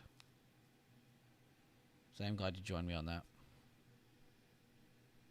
And it's funny, Guardian, because you weren't even one of the like 5 or 6, 7 people in the past that have like spammed me, be like, "Hey, can you post some swings?" And then I post swings, and none of those people are here. Like, okay. I could even like bar for bar name all the 6 or 7 people I'm thinking of right now that are still in the chat to this day, who will not take a swing posted, but will spam me to get a swing. Like, it makes no fucking sense. And I know they mean it not in a toxic way either. Like, some of them are just trying to, like, follow, like, a template of something, which I get. But, I don't know. I do appreciate it, though. Looks like Apple wants to make a move. Ooh, Famito's like an apple. Letterbuck's been eyeing that, too. I think... Oh, no, that was Rob as well. Rob. Sorry. Rob's looking at Apple, and then we got Letterbuck looking at XLK, which is basically Apple as well. He scheduled an announcement for, I think, 11 a.m. It's supposed to be on drug prices. Oh, God. Are we going to get another Tylenol meme? Check out Kosh, strong bounce from earnings, keeping it in a watch list. Oh, I have it in my watch list. I did it in the stream yesterday. I guess I could just leave this list open for you, but these were the ones we had on watch yesterday. I don't know if I'll do another stream again at the end of the day, but if I did, we would just run that scanner like I did yesterday. I highly recommend anybody, by the way, I guess I'll remind everybody we did that. Go to the channel, go to the YouTube channel, and go to live. The ones that with blue dots are going to be the streams that are for like that day's later in the day stream, which normally will start around 1 my time, so the last 2 hours of the day of the market. 2 EST. But yeah, we went through a bunch of stuff, but it's not just going to be for like finding setups. It's also going over things, so make sure you guys check that out. That one's a big one too, the first one, just because I do literally kind of go over all the basics of what I'm looking for, what I'm looking at, that kind of thing. And then we covered a bunch of other cool stuff too. But yes, good looks though, Mikey, is what I'm trying to get at. Let me do this chart, I guess. I was looking at it the other day. This candle was actually still red when I was looking at it. But I like that it kind of had this move after earnings, was holding this support, which I'll show you where that is in a second. And then it had this, which at the point we were looking at it was red, but it flipped green, which even better. But we just like the fact that it was another kind of hammer-looking style candle here. And it's holding a historic low. So I actually drew this a long time ago. Wait. A weekly, sorry. It's the low of this candle to the high of this candle, just drawing the demand of this area here. And I only drew it there because that's honestly been where it's been making its moves. It did a break and retake here, went to all-time high. When it pulled back massively, this is where it held. When it's pulled back from here, this is where it's reacted to. This is where it's potentially going to hold. So anyone looking at Costco, and I like that you found it on your own, Mikey, good looks, because this is honestly like good risk reward for a Costco chart. Good job though. But yeah, I had that in my watch list too, because I went to it and I was like, damn, it would be stupid not to at least have this in the back of my head. Because Costco is like one of those ones that's just kind of been pulling back. So it is kind of at a part of the chart where it should be making some good moves. We'll see if they're up or down. Most likely up. I wouldn't be surprised to see them hit 1,000 again, but who really knows?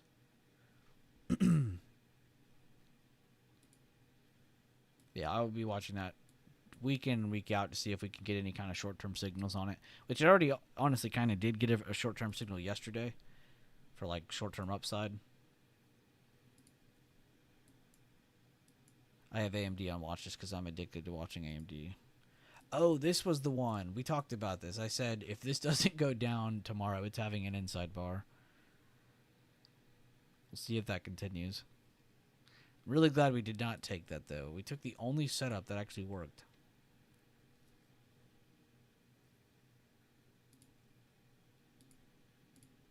What list was I on? This one.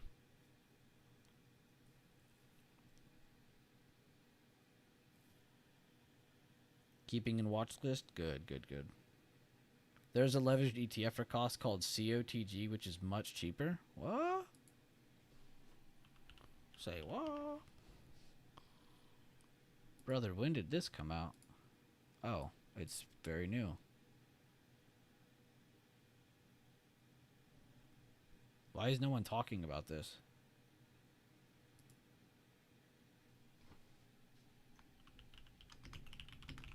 I don't understand what this is. Oh, it's a leveraged cost. I see. It's a leveraged 2x cost. Okay. Honestly, when I was first looking at this, I'm like, what?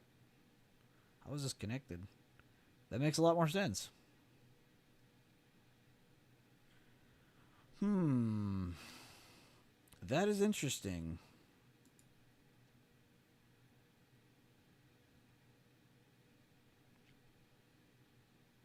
Honestly, good find.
Leave it up to Data J to find something like that.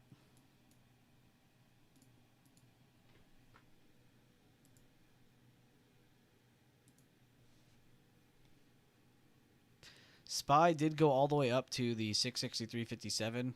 Kind of talked about this being like our range, and then we got to literally see two break and retakes all the way from bottom to top of that range. Very interesting timing on all of that.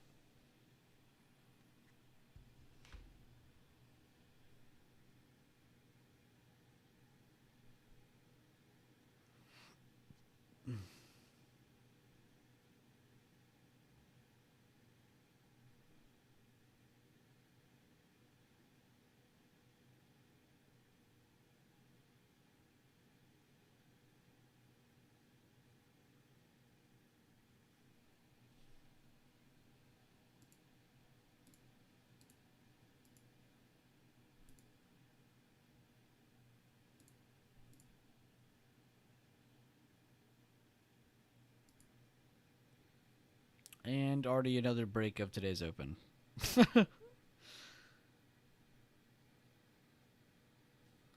What is up with these charts right now? Kind of glad we just kind of did our thing and chilled.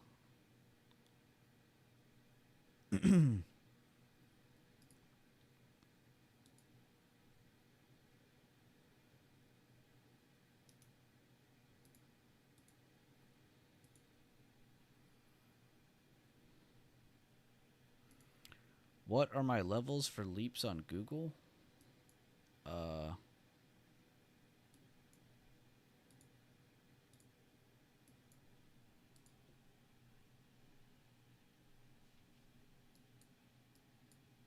I don't know about leaps, but this is what I have short term.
Oh wait, I said that's the only setup that worked, but Avgo worked.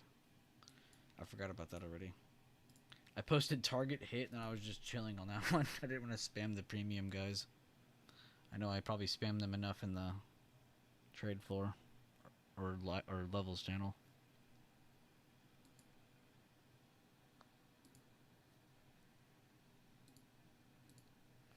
Oh, by the way, if you guys are in lifetime, make sure to go vote. That poll ends in 23 hours. Which it's kind of funny that the one that got voted on the most, we ended up doing it in a live stream. New swing analysis for a new chart.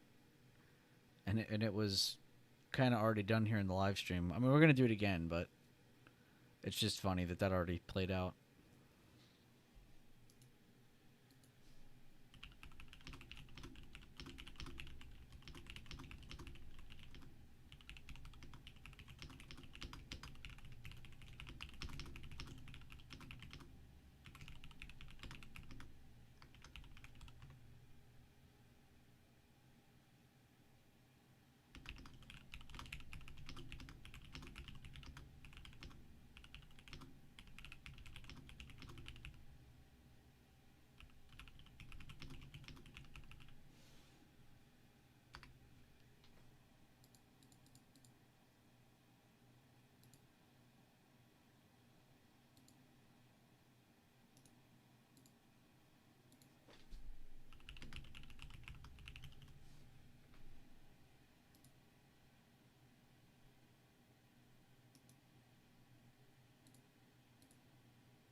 Oh, my bad, Nick.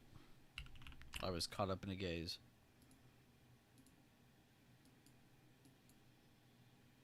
Good shit on that. And yeah, no change on that. Still bearish on that. We talked about that from the break. We said that we would have preferred a retest. Got one, so can't really complain. And I honestly love this like double inside bar breakdown look it has here. So it should get some movement down. Good looks though, Nick. Good update. I'm happy someone was following that one because it's funny how the other ones are all like ranging, but those are the perfect days to watch the small caps charts. That was half the reason I brought it up earlier too. I'm happy you kind of reminded to bring it up again. Probably one of the best days to look at the small caps chart is when you feel like SPY and triple Q just aren't giving you what you want. I'm not necessarily saying that's going to happen every time, but it's definitely a good choice. Good update though. 15-minute inverted hammer off of the previous day control point. Wait, I gotta read that again. off the PDCP. That was a 15-minute hammer? Damn, you're not kidding. Yeah, good call out. And if you, I think another thing to talk about here, it rejected the other pretty important level and it closed under the other pretty important level. So your 15-minute gave you something pretty good there for anybody who actually watches that. I mean, I know I don't pull it up on stream a whole lot, but good call out by Carter there. That's very funny. It really did all the damage in one candle. Which, I mean, honestly, I guess it makes sense. You could see it on the 5-minute if you combine it correctly. Very good find, though. Good job, Nick, and good job, Carter. I like those clean and accurate and just super methodical updates. Cold.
Dude, yeah, just adding in the 108% play, the new average return across the 13 plays is about 40.6% now. That literally single-handedly just increased the average by over 5%. That is insane.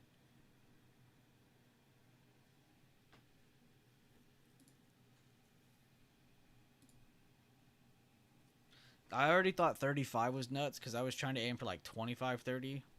Doubling my like original, or almost doubling my original goal is pretty nuts. Like 25, 30 is pretty solid. 20 would be, you know, like not complaining. Almost doubling 20 is pretty, I mean, actually doubling 20 is crazy. It's that swing strat, man. You just got to be patient. And I have alerted every entry, every exit. I haven't once cold called. I did cold call on one spy put, but that was literally a lotto. Like, come on. It's, if you're entering that kind of play and you're relying on an exit, you need to find medicine. Which none of you should be relying on anything anyway. We don't teach it that way in here. But I do like to post plays. Especially swings. Swings are just fun. I think I just enjoy them because our strat really does aim for like overnight swings or like 2-3 day swings, you know, not really trying to hold forever, you know, because I think that's honestly some of the more stressful part of trading, unless your trade's just going your way the whole time, you know, and that, when the fuck does that happen? That doesn't always happen, so I kind of like the overnight process because it's like clear cut. I'm either right or I'm wrong. And if I'm wrong, most of the time we can manage it to keep it a smaller loss to where we can actually, you know, not have such a hard problem getting back to it. But as we know, some cases that's not how it works.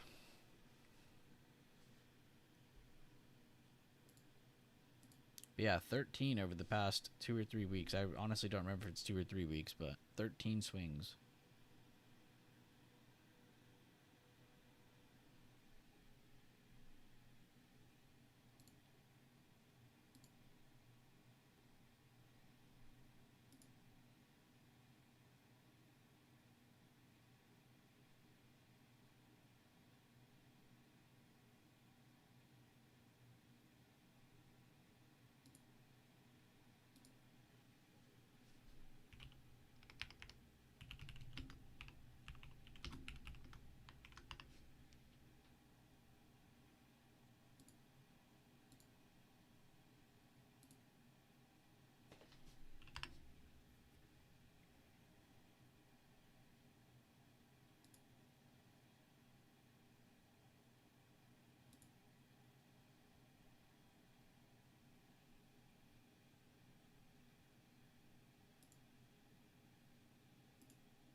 SPY still pulling back from that Carter mention, as well as from the touch of the top of our range.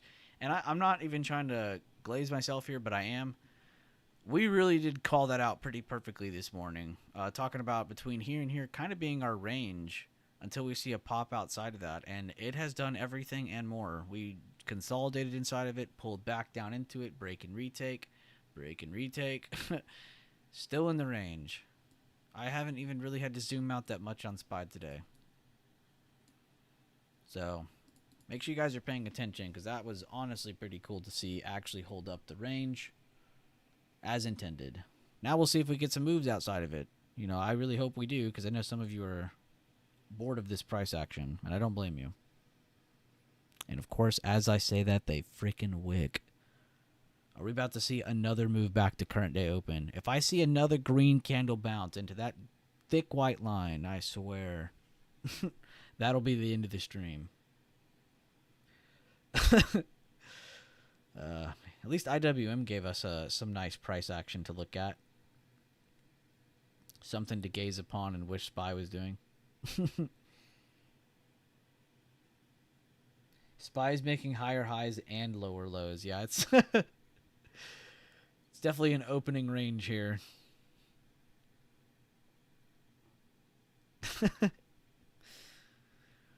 What the hell? I can't even say it's squeezing. In a sense, it still is, just in a more volatile range as time goes on.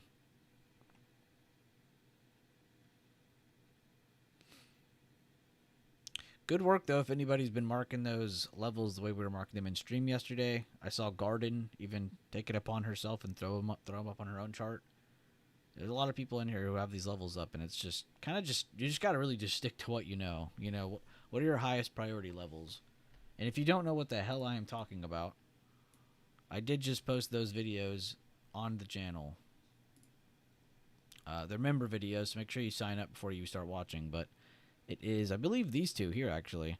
It's this one, and then it kind of goes into a longer video that's in a different part of the stream. But these two here, very, very important, and it talks about that priority list I was just talking about. You could also type in, actually, you don't have to type in anything. You can go to playlist. Welcome to BB. And there's context breakdowns, all kinds of different types of trading there. But order of operations, really big. Order of operations 2, really, really big. It kind of discusses how to do things in order. And you'll see there is priority. I even added some of Sherman's videos. These are from Sherman's channel, because he has some very big breakdowns. Which, honestly, if y'all haven't seen these, I'd be shocked. They're a little, old.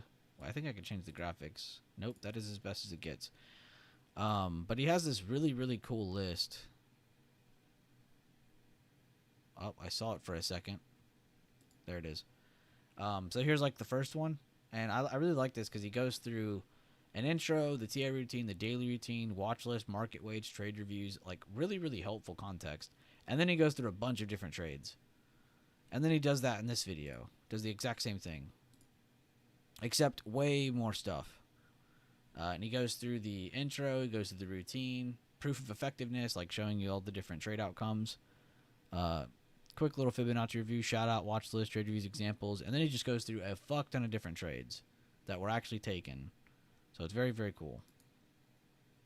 So make sure I throw that. There's a couple of Leland videos here. I think this is Leland here. I think this is Leland here again. It is. And then the rest are me. So yeah, cool little mix of videos there for everybody. And that is open to everybody. Anybody can click that. Anybody can watch it.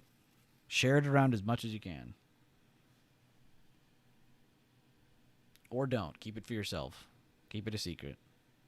Don't tell people that reading the chart is like a book. It'll make trading harder for you and me. Now, I'd have to be, honestly, as big as ICT to, start becoming ineffective, in my opinion.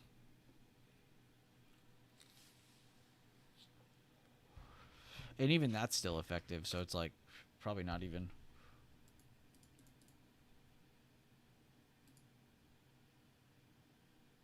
Every big strategy, though, dies over time on the internet. I definitely have realized that. Nobody talks about strategies that were from years ago anymore. And some of them might still be effective. And it's funny how some of the big ones today might be in the same seat. They might be forgotten in 3-4 years from now, maybe even less. Crazy how that works. I think it's the power of the internet.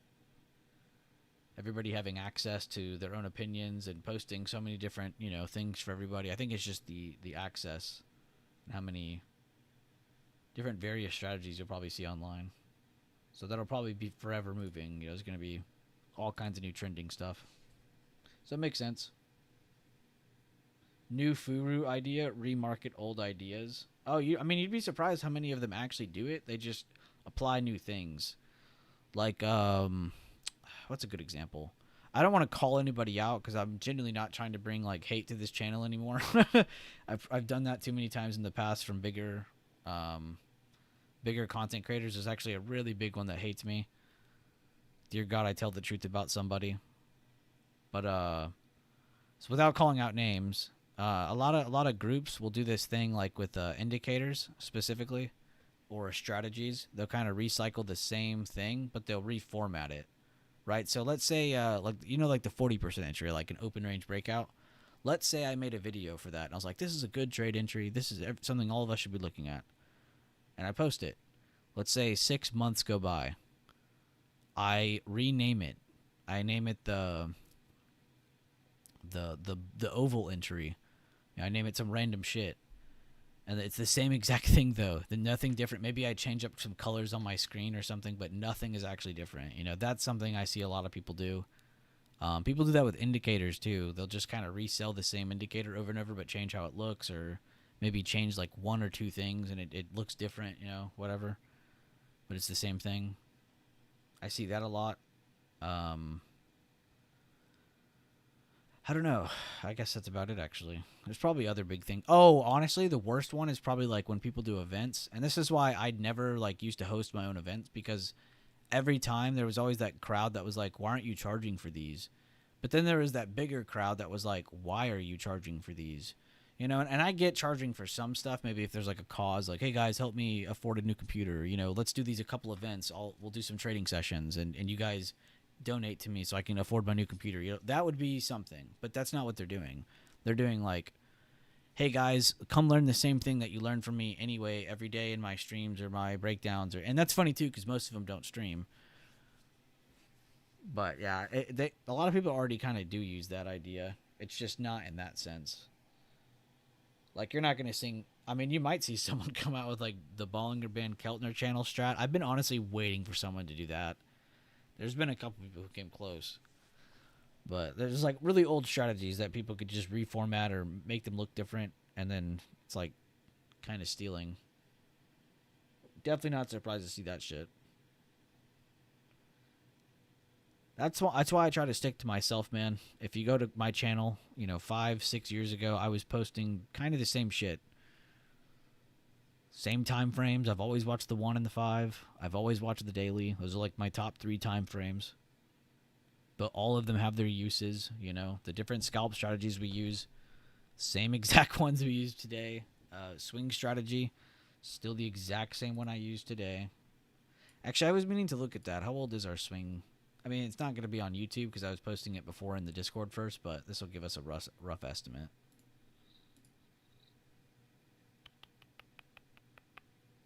It's going to be this video. No? Yeah, this video. Over 4 years ago. I've been doing the exact same strategy for over 4 years. And that's just the YouTube video. We were doing it before this, going into this video. I was probably doing it at the start of 2021. The exact same shit. I probably don't use volume anymore. That's the big thing. But I still use the whole, let me find a well-positioned buyer candlestick pattern. Let me find a well-positioned seller candlestick pattern. Like, it's the same shit to this day.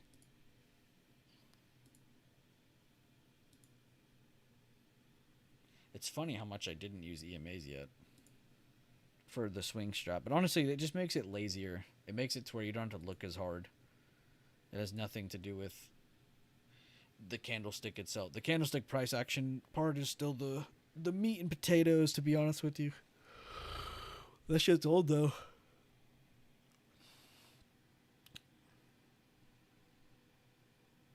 Use Gen Z lingo, aura bounce. Dude, Spy is farming aura right now.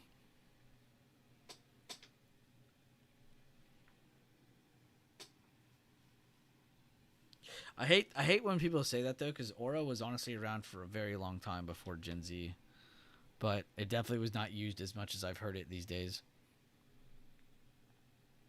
Like when you said aura, it was like, oh, dude, that guy in that show I watched, like, he was building up his, like, you know, like an anime or something. He's building up his aura. Like that was like part of the power ability thing.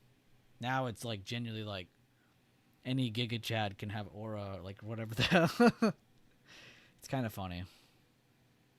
Some of the Gen Z memes are funny, dude.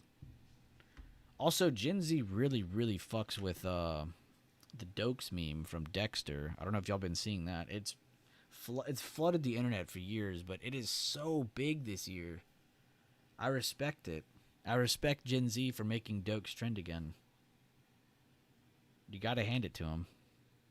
They got class. Some class, at least. Calling it a day seems like all chop. Where are you gonna go, bro? We're not even gonna talk. You're not even gonna hang out with me. What the fuck? EMA 6/7 could be super successful. Are you beaming me right now?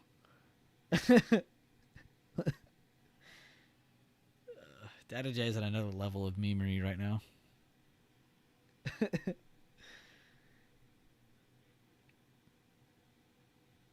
It's funny because I started with the 8 because it was like one of the default settings or something. And then I went to the 9. And then I went back to the 8 because of Rob.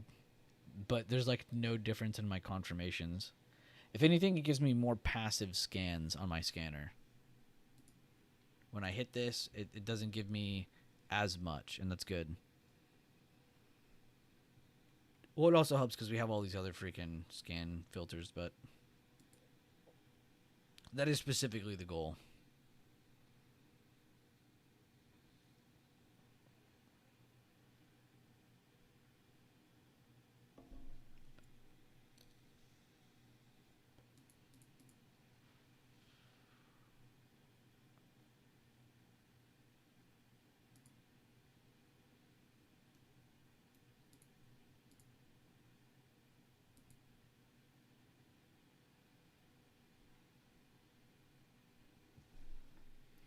I'm watching Skimmy Meister and Danak have a conversation. This is actually so heartwarming and genuine.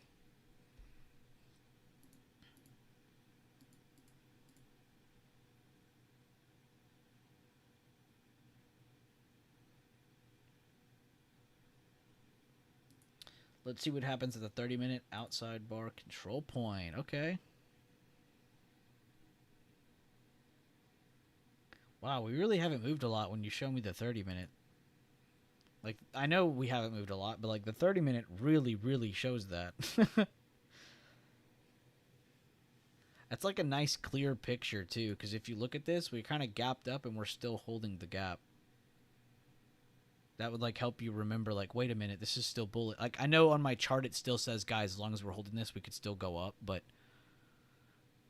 it's nice to see that on that 30-minute chart that Garden Trader just posted in Trade Floor. That honestly just sets a really good picture, or gives us a good picture. I saw this thing where Gen Z and millennials have opposite reactions to numbers 67 and 69. What?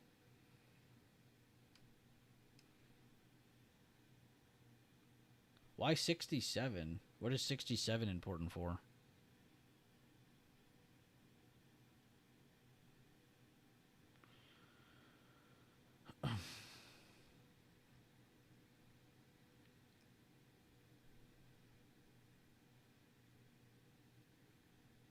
Honestly, I don't mind Gen Z. I haven't seen them like digest Tide Pods like my generation did, so I, I honestly can't hate on them.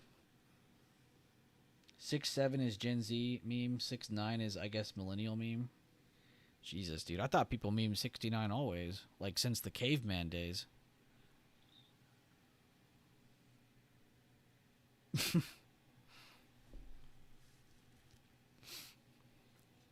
The first human to count to 10 made the 6'9" joke. I didn't know that was a Gen Z meme. I guess I'm out of the loop. To be honest, though, I'm not really on. I'm literally never on social media. If I'm not posting something on YouTube or Twitter, like X myself, I'm not reading anything else. Like I can't stand it anymore. I just can't. It's overwhelming. I probably need to go get medical help, but we'll tend to that later. Probably need psychiatric help. You have Gen Z cousins that keep me in the loop. Oh, okay, fair enough. Well, you're good then. Ask them if they've seen the suspicious memes with. They're not going to know the guy's name though. You can't say Dokes. But I also don't want to just say like his race because that sounds racist. But it's like the other most main guy in the Dexter show, and it's funny because Gen Z hasn't even seen Dexter, but they know what the Dokes thing is. They know that meme. They've recreated the meme into like like other like game meme. I was actually talking about it the other day on stream. I was like, it's kind of a good meme, man. I like it.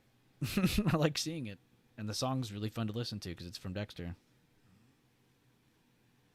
Of course, they could be messing with me. Oh, they could be.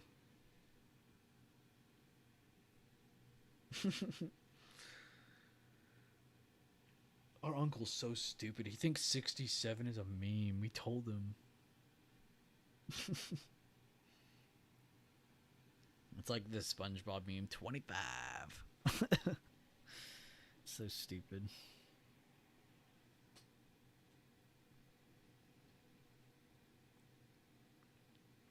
Honestly, as millennials, we also need to remember that Gen Z is going to have it bad. Us as millennials are going to have it bad too. I mean, look at this fucking housing market we're being thrown into. And things are about to get worse too. That's the fucked up part. I saw like a study or something. It was like a family or like a couple or something making like a set amount of money. I don't remember the amount. It wasn't a lot though. And they were like trying to afford their house or this or that, like just basic expenses. And it's like, dude, they're broke. They're in debt. Like the average household is in debt because of that kind of shit. It's pretty crazy.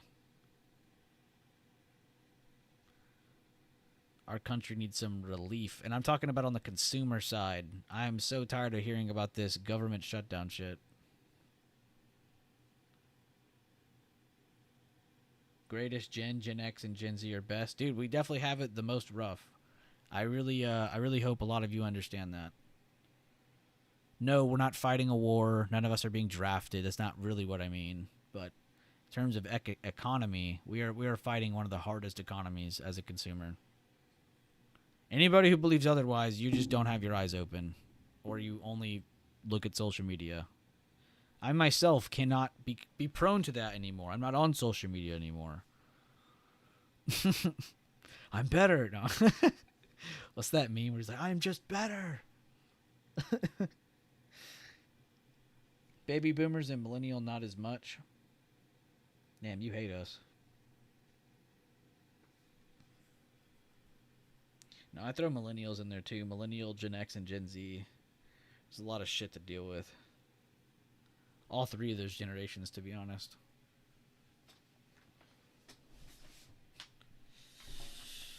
It's gonna be rough.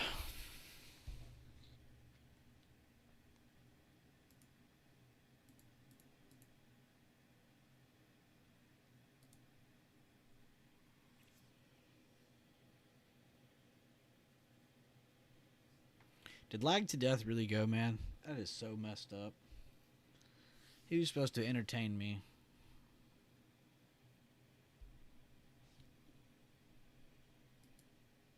Well, we did get to cover a lot, even though Spy wasn't doing a whole lot. We got to go over a bunch. I got to go over Google. Nick did really good job with the updates on this. Garden and Carter, despite this day being kind of dog shit, you guys did really good on this price action. I know you guys are not on this time frame. You guys are kind of jumping around, which is probably what I should be doing on a day like this. But I really like those 15-minute posts. I really, really like Garden's recent 30-minute post because it just kind of sets the tone for like, yo, we gapped up And the last 2 days, we just kind of like pulled back very slowly, but we haven't really broken anything. So it's kind of reminding us, yo, wait, buyers are still present.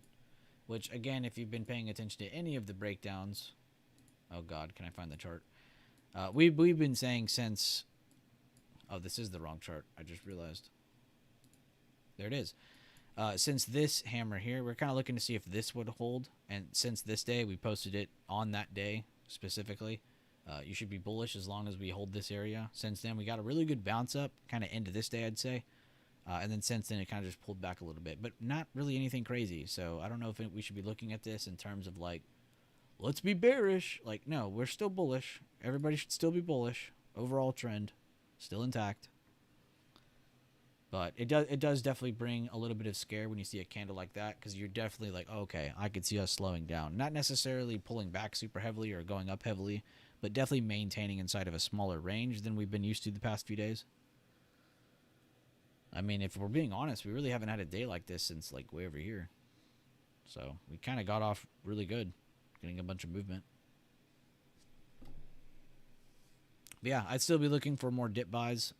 If anything, I'd really like to see this pull back to like right here and hold this, because if you look back here, that's kind of where the last hammer was. They went back up, kind of came back down. So it'd be really funny if they were to make a higher low above that hammer with another kind of small gap down day. But all of this really relies on government shutdown. If that's really going to get worse, then we probably will see a little bit of fear in the markets, and you probably will see some more volatile days, meaning you'll have days of either a set tiny, tiny, tiny range, or you're going to have a very large range. It's going to be very volatile. Just because, again, if that does get worse, we'll be on day-to-day news waiting for something to happen. Waiting for some bullshit bipartisan agreement that may never come at the expense of the American consumer. AKA you and me. It's just insane. Which I hope we don't have to go through that again, because it was pretty horrible the first time. And I don't even think anything good came from it. So hopefully we don't go through that mess again.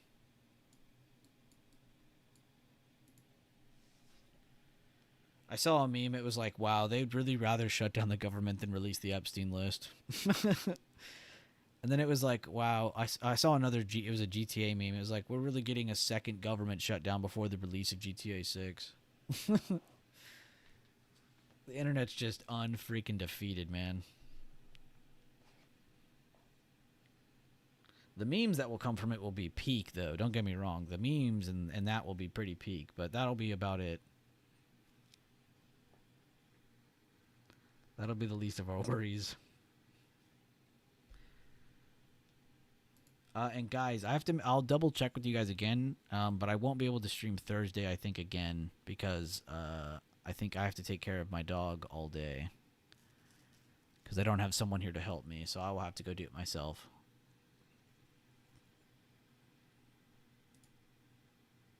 Just because I am worried for her little recovery, and she's not supposed to be licking her little surgery area.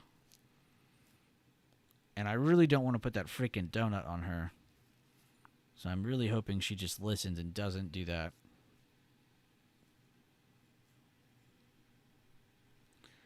If I put it on her, though, I'll get a picture, because it looks like a lion's mane. Lily the lion.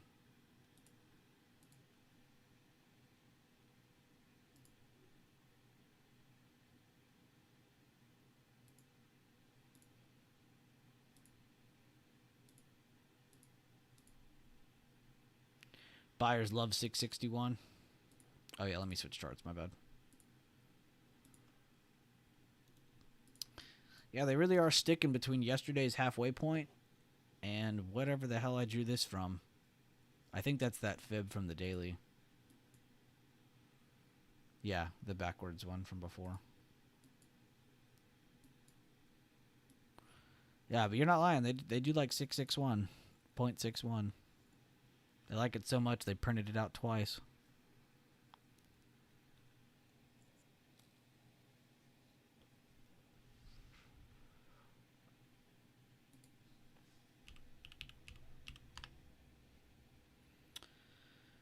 I am so proud of that trade, man.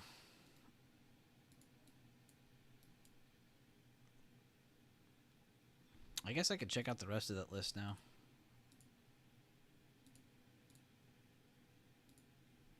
I don't know what I named this. I just spammed a bunch of shit on the keyboard. Looks like satanic writing. Alright, there we go. Avgo kind of did what I expected to with a large day like that yesterday. It just kind of felt like it would be too good to be true to go down to 317 all in one day, but maybe it still does by the end of the day. But I'm glad we redrew that 324 last second just because it did kind of make sense at the moment. And there's Costco still looking good for that short-term upside. I'm really not going to be shocked if we see this back at like 940, 950 pretty soon. While everything settles and the market has a little bit more fear possibly setting in.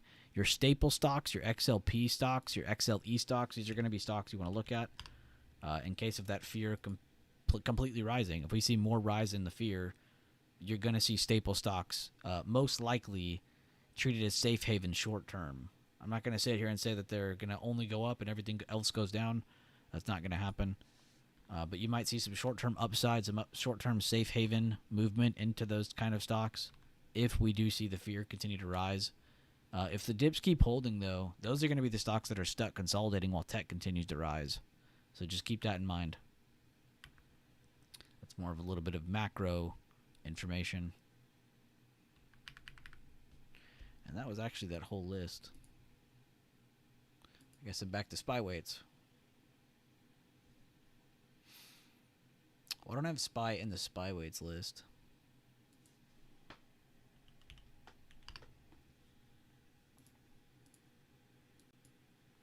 Ah, man, one chart's honestly kind of refreshing.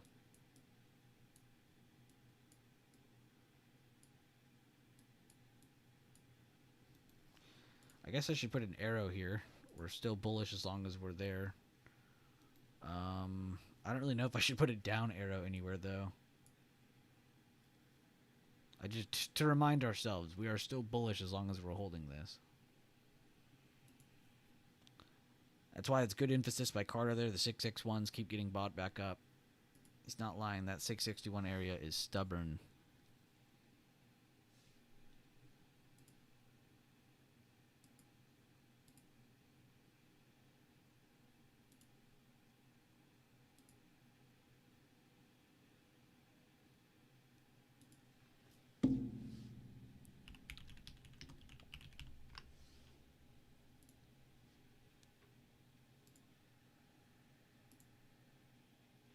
Trader Dave joined the Discord. What a name. What a profile pic. Is this actually Trader Dave? Trader Dave looks chill.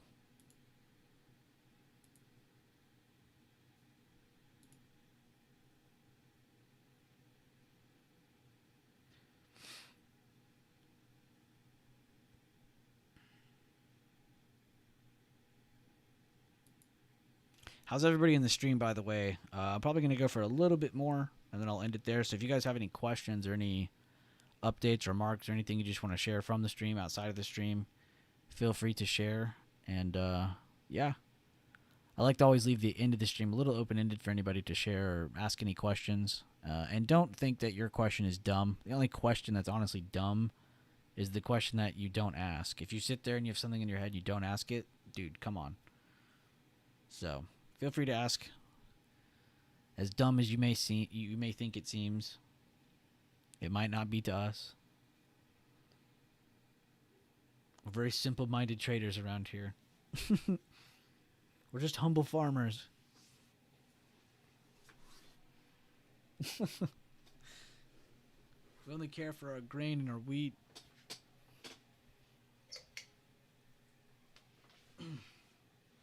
God, it's good to stretch. Thank you guys again, too, for all the likes. I think it's all incredible. We always hit that goal. I know it's not the craziest of goals, but I do appreciate it nonetheless. It's just a stupid little number on the screen.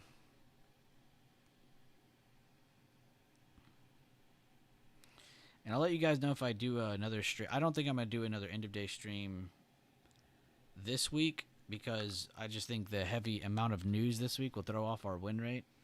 And I'm honestly trying to keep that looking good for, I mean, not looking good, but I want to have a good win rate with a good win per, a good percentage per win, which right now it's a little over 40%. So we're not complaining about that.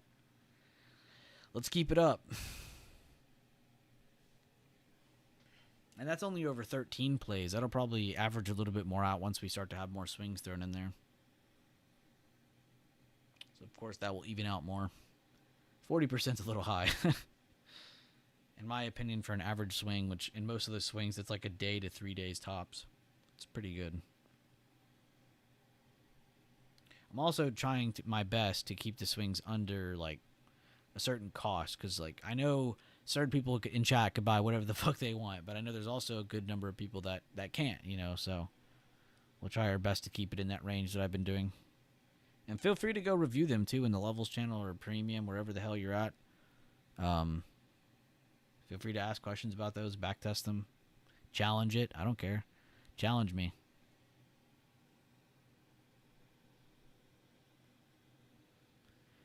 Still seeing a bounce. Honestly, Garden Trader's post was very well timed on SPY. That 30-minute post was very well timed. Bit of garden glaze today.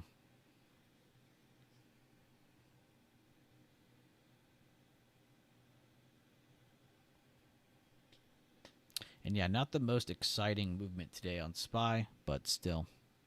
Got a bunch of other good conversations and breakdowns in here.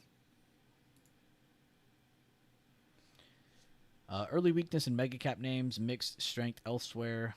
Weaker than expected September consumer confidence index bolsters rate cut expectations, and Nvidia trades to new all-time high. Those are the biggest moving the market news right now. Told you Trump wouldn't get mentioned.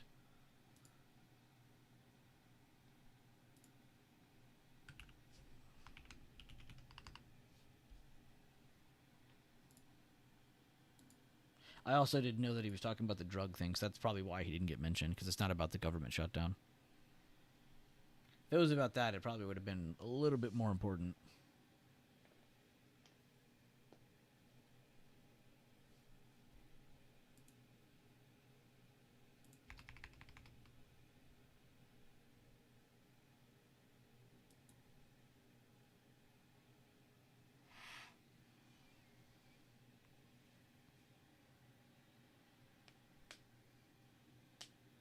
Ow.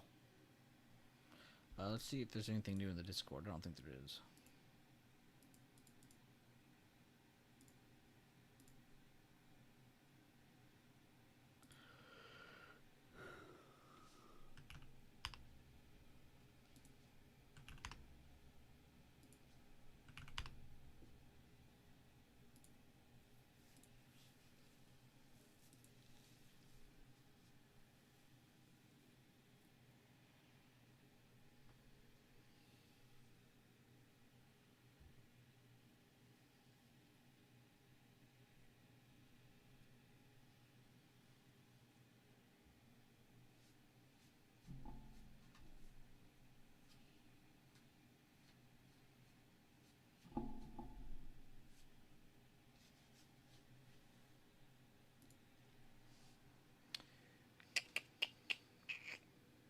What's up, Flame Trader? What a dope name. Can you explain your entry criteria you're looking for, brother? Are you talking about on SPY or day trading or swinging? What specifically? Sorry, I was reading something else when you asked that.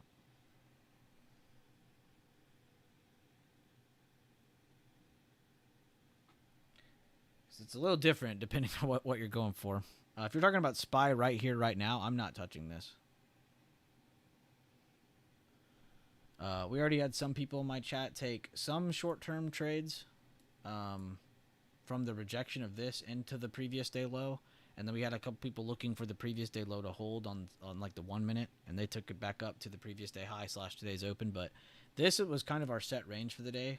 If you're talking about SPY right here, right now. We were kind of thinking it was going to stick between here and here. And I didn't want to be right about that because we're kind of just ranging all day, but there we are. But it kind of just ties back to how much different impactful pieces of news we have this week, and the potential pending government shutdown today. At the end of the day, it'll be like an hour before midnight Central Standard.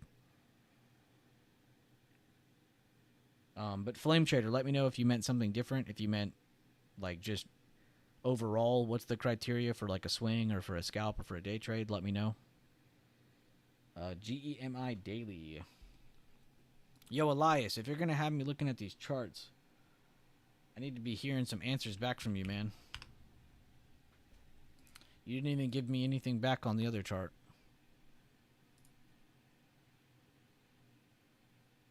LMT. I went over LMT for you, and I was like, yo, what do you think, or what are you looking at? And you didn't even reply.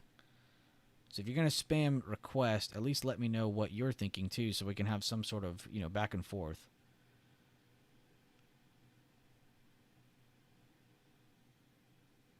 To be honest with you, I would leave this the fuck alone. What even is this? It ain't Rocket Lab.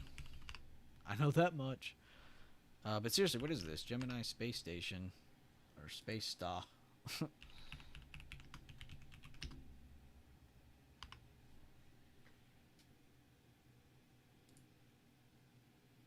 Oh, we talked about this one the other day, actually. I didn't realize they had already been on the market.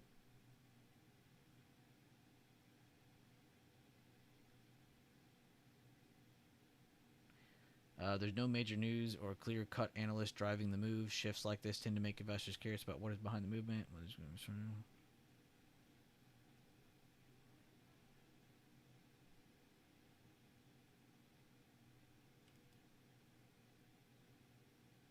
The IPO is about a month ago. Yeah, we see that. It's a cryptocurrency exchange and custodial bank founded by Cameron and Tyler Winklevoss in 2014. It is not an actual space station, but a fintech company that provides a platform for buying, selling, and storing digital assets, serving both retail and institutional clients. The company recently went public with its IPO, trading under the ticker symbol GEMI. Okay, cool. So they're like a Coinbase, but a little bit different.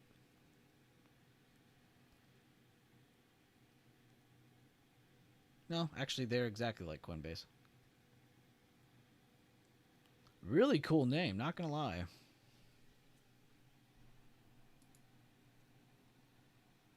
Gemini. I don't know if I fuck with the space station part of their name. I don't know if that needed to be in the name. Sounds a little childish to me. But Gemini is a dope name. Crypto exchange? Yeah, okay. Oh, you're good, man. Your cat's been going crazy? My bad. I was just making sure because I was, some people do just come in here and just like throw darts at me and they're like, look at this, and then I never get any feedback. I'm like, what? Was anything I said worth? So thank you for sharing that though, and good mention on this one. Let me add this to something because I genuinely need to remember this one. I remember I was looking at it before and I didn't know what it was, and then I was like, all right, I'll just come back at this at a later date. I don't think I ever did. That is nice though. So yeah, we need to remember that one. I guess that's not honestly a bad thing to look at. I don't really know what to tell you though in terms of like investing or not though. I wouldn't sit here and be like, yeah, man, invest in this. Personally, I would wait. Things that IPO normally don't do so great in the very, very beginning, like the first day, is sometimes you see a little bit of a move, but a lot of the time you do see pullbacks. So I would honestly wait for yourself to find something that you see as a fair value price, which might be different than my opinion, which I don't really have an opinion right now. I would honestly just wait more on this. But who knows? Maybe you know more than I do. Maybe you believe in it more than I do, and you think 23 is a steal. Then fuck it, take it. I don't know much about them though, and I don't want to sit here and try to procrastinate. Waiting for an entry later on that, and oh, dude, he's a Klarna guy. Let's go. I got Klar right here, dude. Let's go. Shout out Sandollar. Or Rob, or any of the nerds who told me this. I forgot who it was. I have so many now. Yo, he said Klarna. Let's go. Big W. Very based. Very based. Yeah, I meant overall and for Spy. Thank you for the quick rundown. Love your content. No problem, Flame Trader. And honestly, I don't want to just give you one answer and then you think there's like just one type of entry. You know, I don't want you to be set in stone on just one, but you should try to look at one per, or one at a time, I should say. But go to this part of the channel, Flame. Go to playlist and go to this one. It's public. I just remade it so everyone has like more of a refreshed playlist because I know I have some really fucking old videos on my channel. And we have like probably closer to 1,000 videos on the channel now. I don't even know. Does it say somewhere on the channel? Yeah, 809. It's like, bruh, how do you go through that? So I made this for everybody. I think you'll really like it, but it kind of talks about the context of levels, the different strategies that we use, but they're all genuinely like connected. It's not like one fucks with the other, one bumps into the other, and we're in a car wreck or something. No, it's they all work together. So work your way through this playlist slowly, I would say.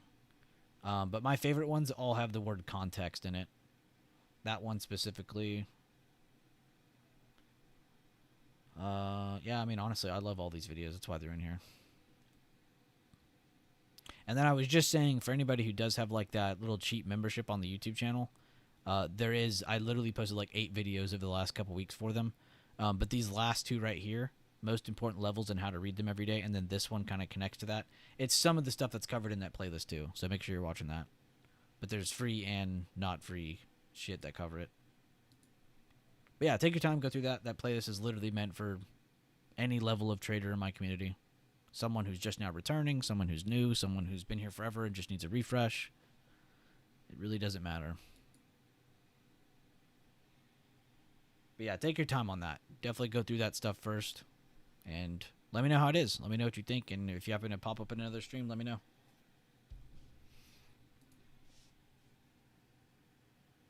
Alias, you're very based. The FB twins? Wait, what? What are we looking at?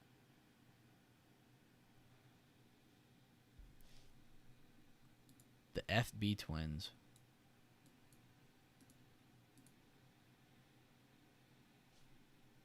Am I too young or too old?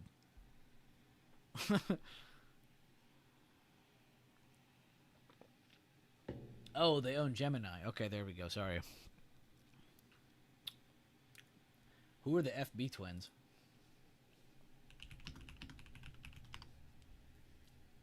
Oh, y'all are talking about the Winklevoss guys. I didn't really click, honestly. It did not click for the longest time. Honestly, when y'all said it, I pictured their movie actors.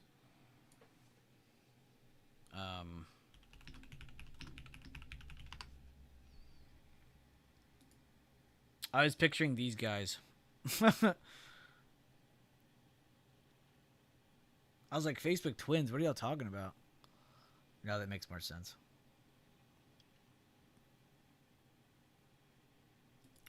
Yeah, I mean, they might not be part of Facebook, but dude, they're still winning. They're still winning in life. I did not realize that. You guys just connected that for me. Thank you. I didn't realize that was the owners of the Gemini.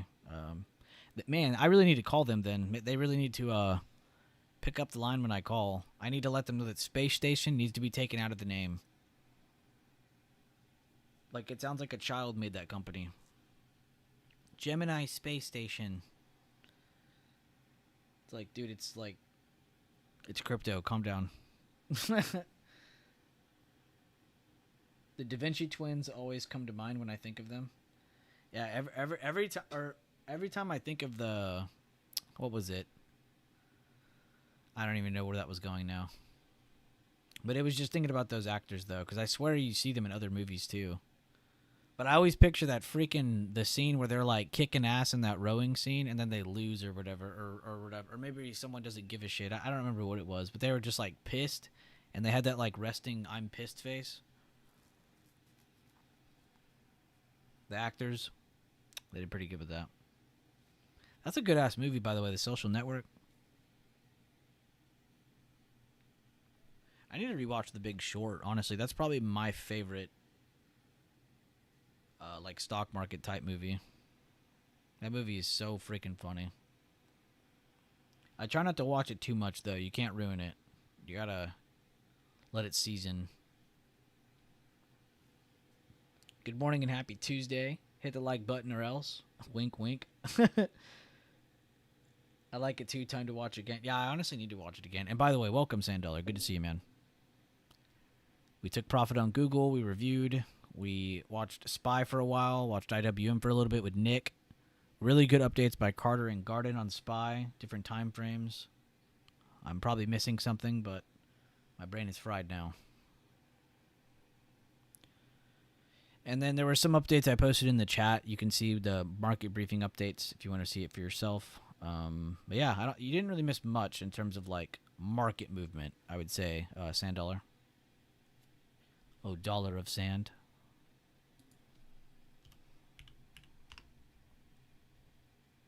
$661s, dead set. They're stubborn as a mule. Go to the daily. Shout out Lag to Death. He's probably already asleep again.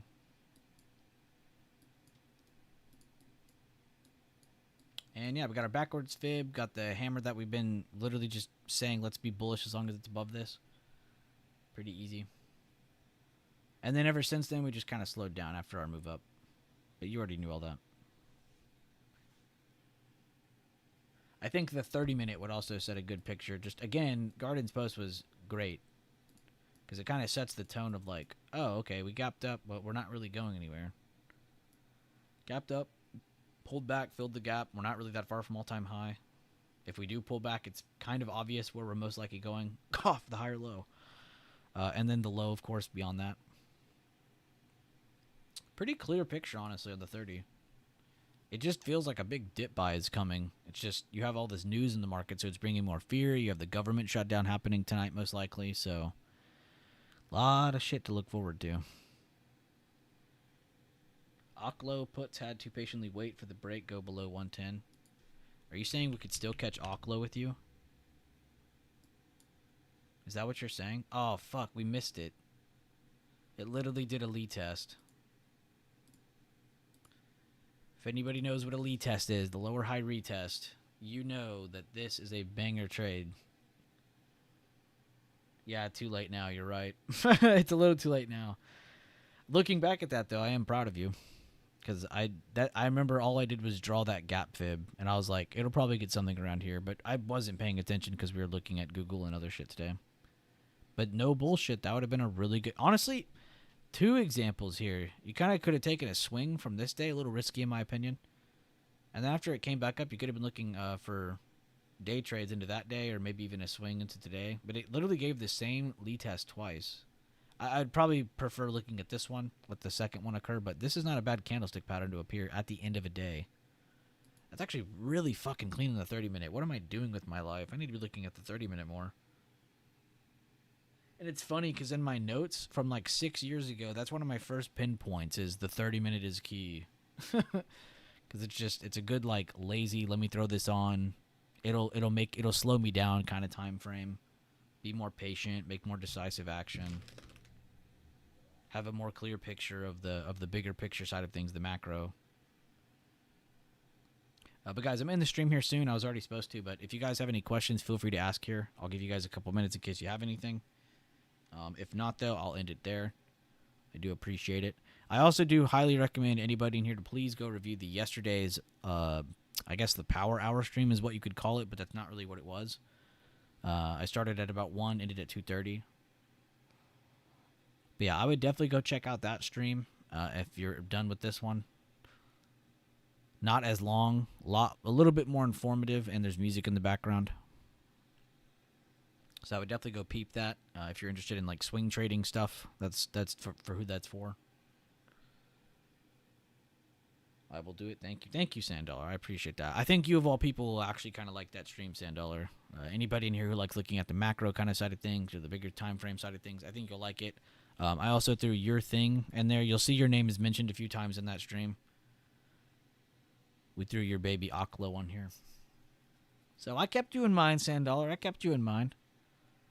I keep the real ones in mind. I know my boy Sandollar got me, so I got my boy Sandollar. Alright, well, if we don't have any other questions, guys, I think I'll end it there. I do appreciate all the likes on the stream, all the clicks, all the whatever. If anybody interacted with any of the trades posted or talked about or just discussed, I also appreciate your updates as well. It's not just a one-way street in this stream. So I do appreciate that, and I will see you guys later on. I'm going to go hang out with my puppy. Have a great day, though. Love you all.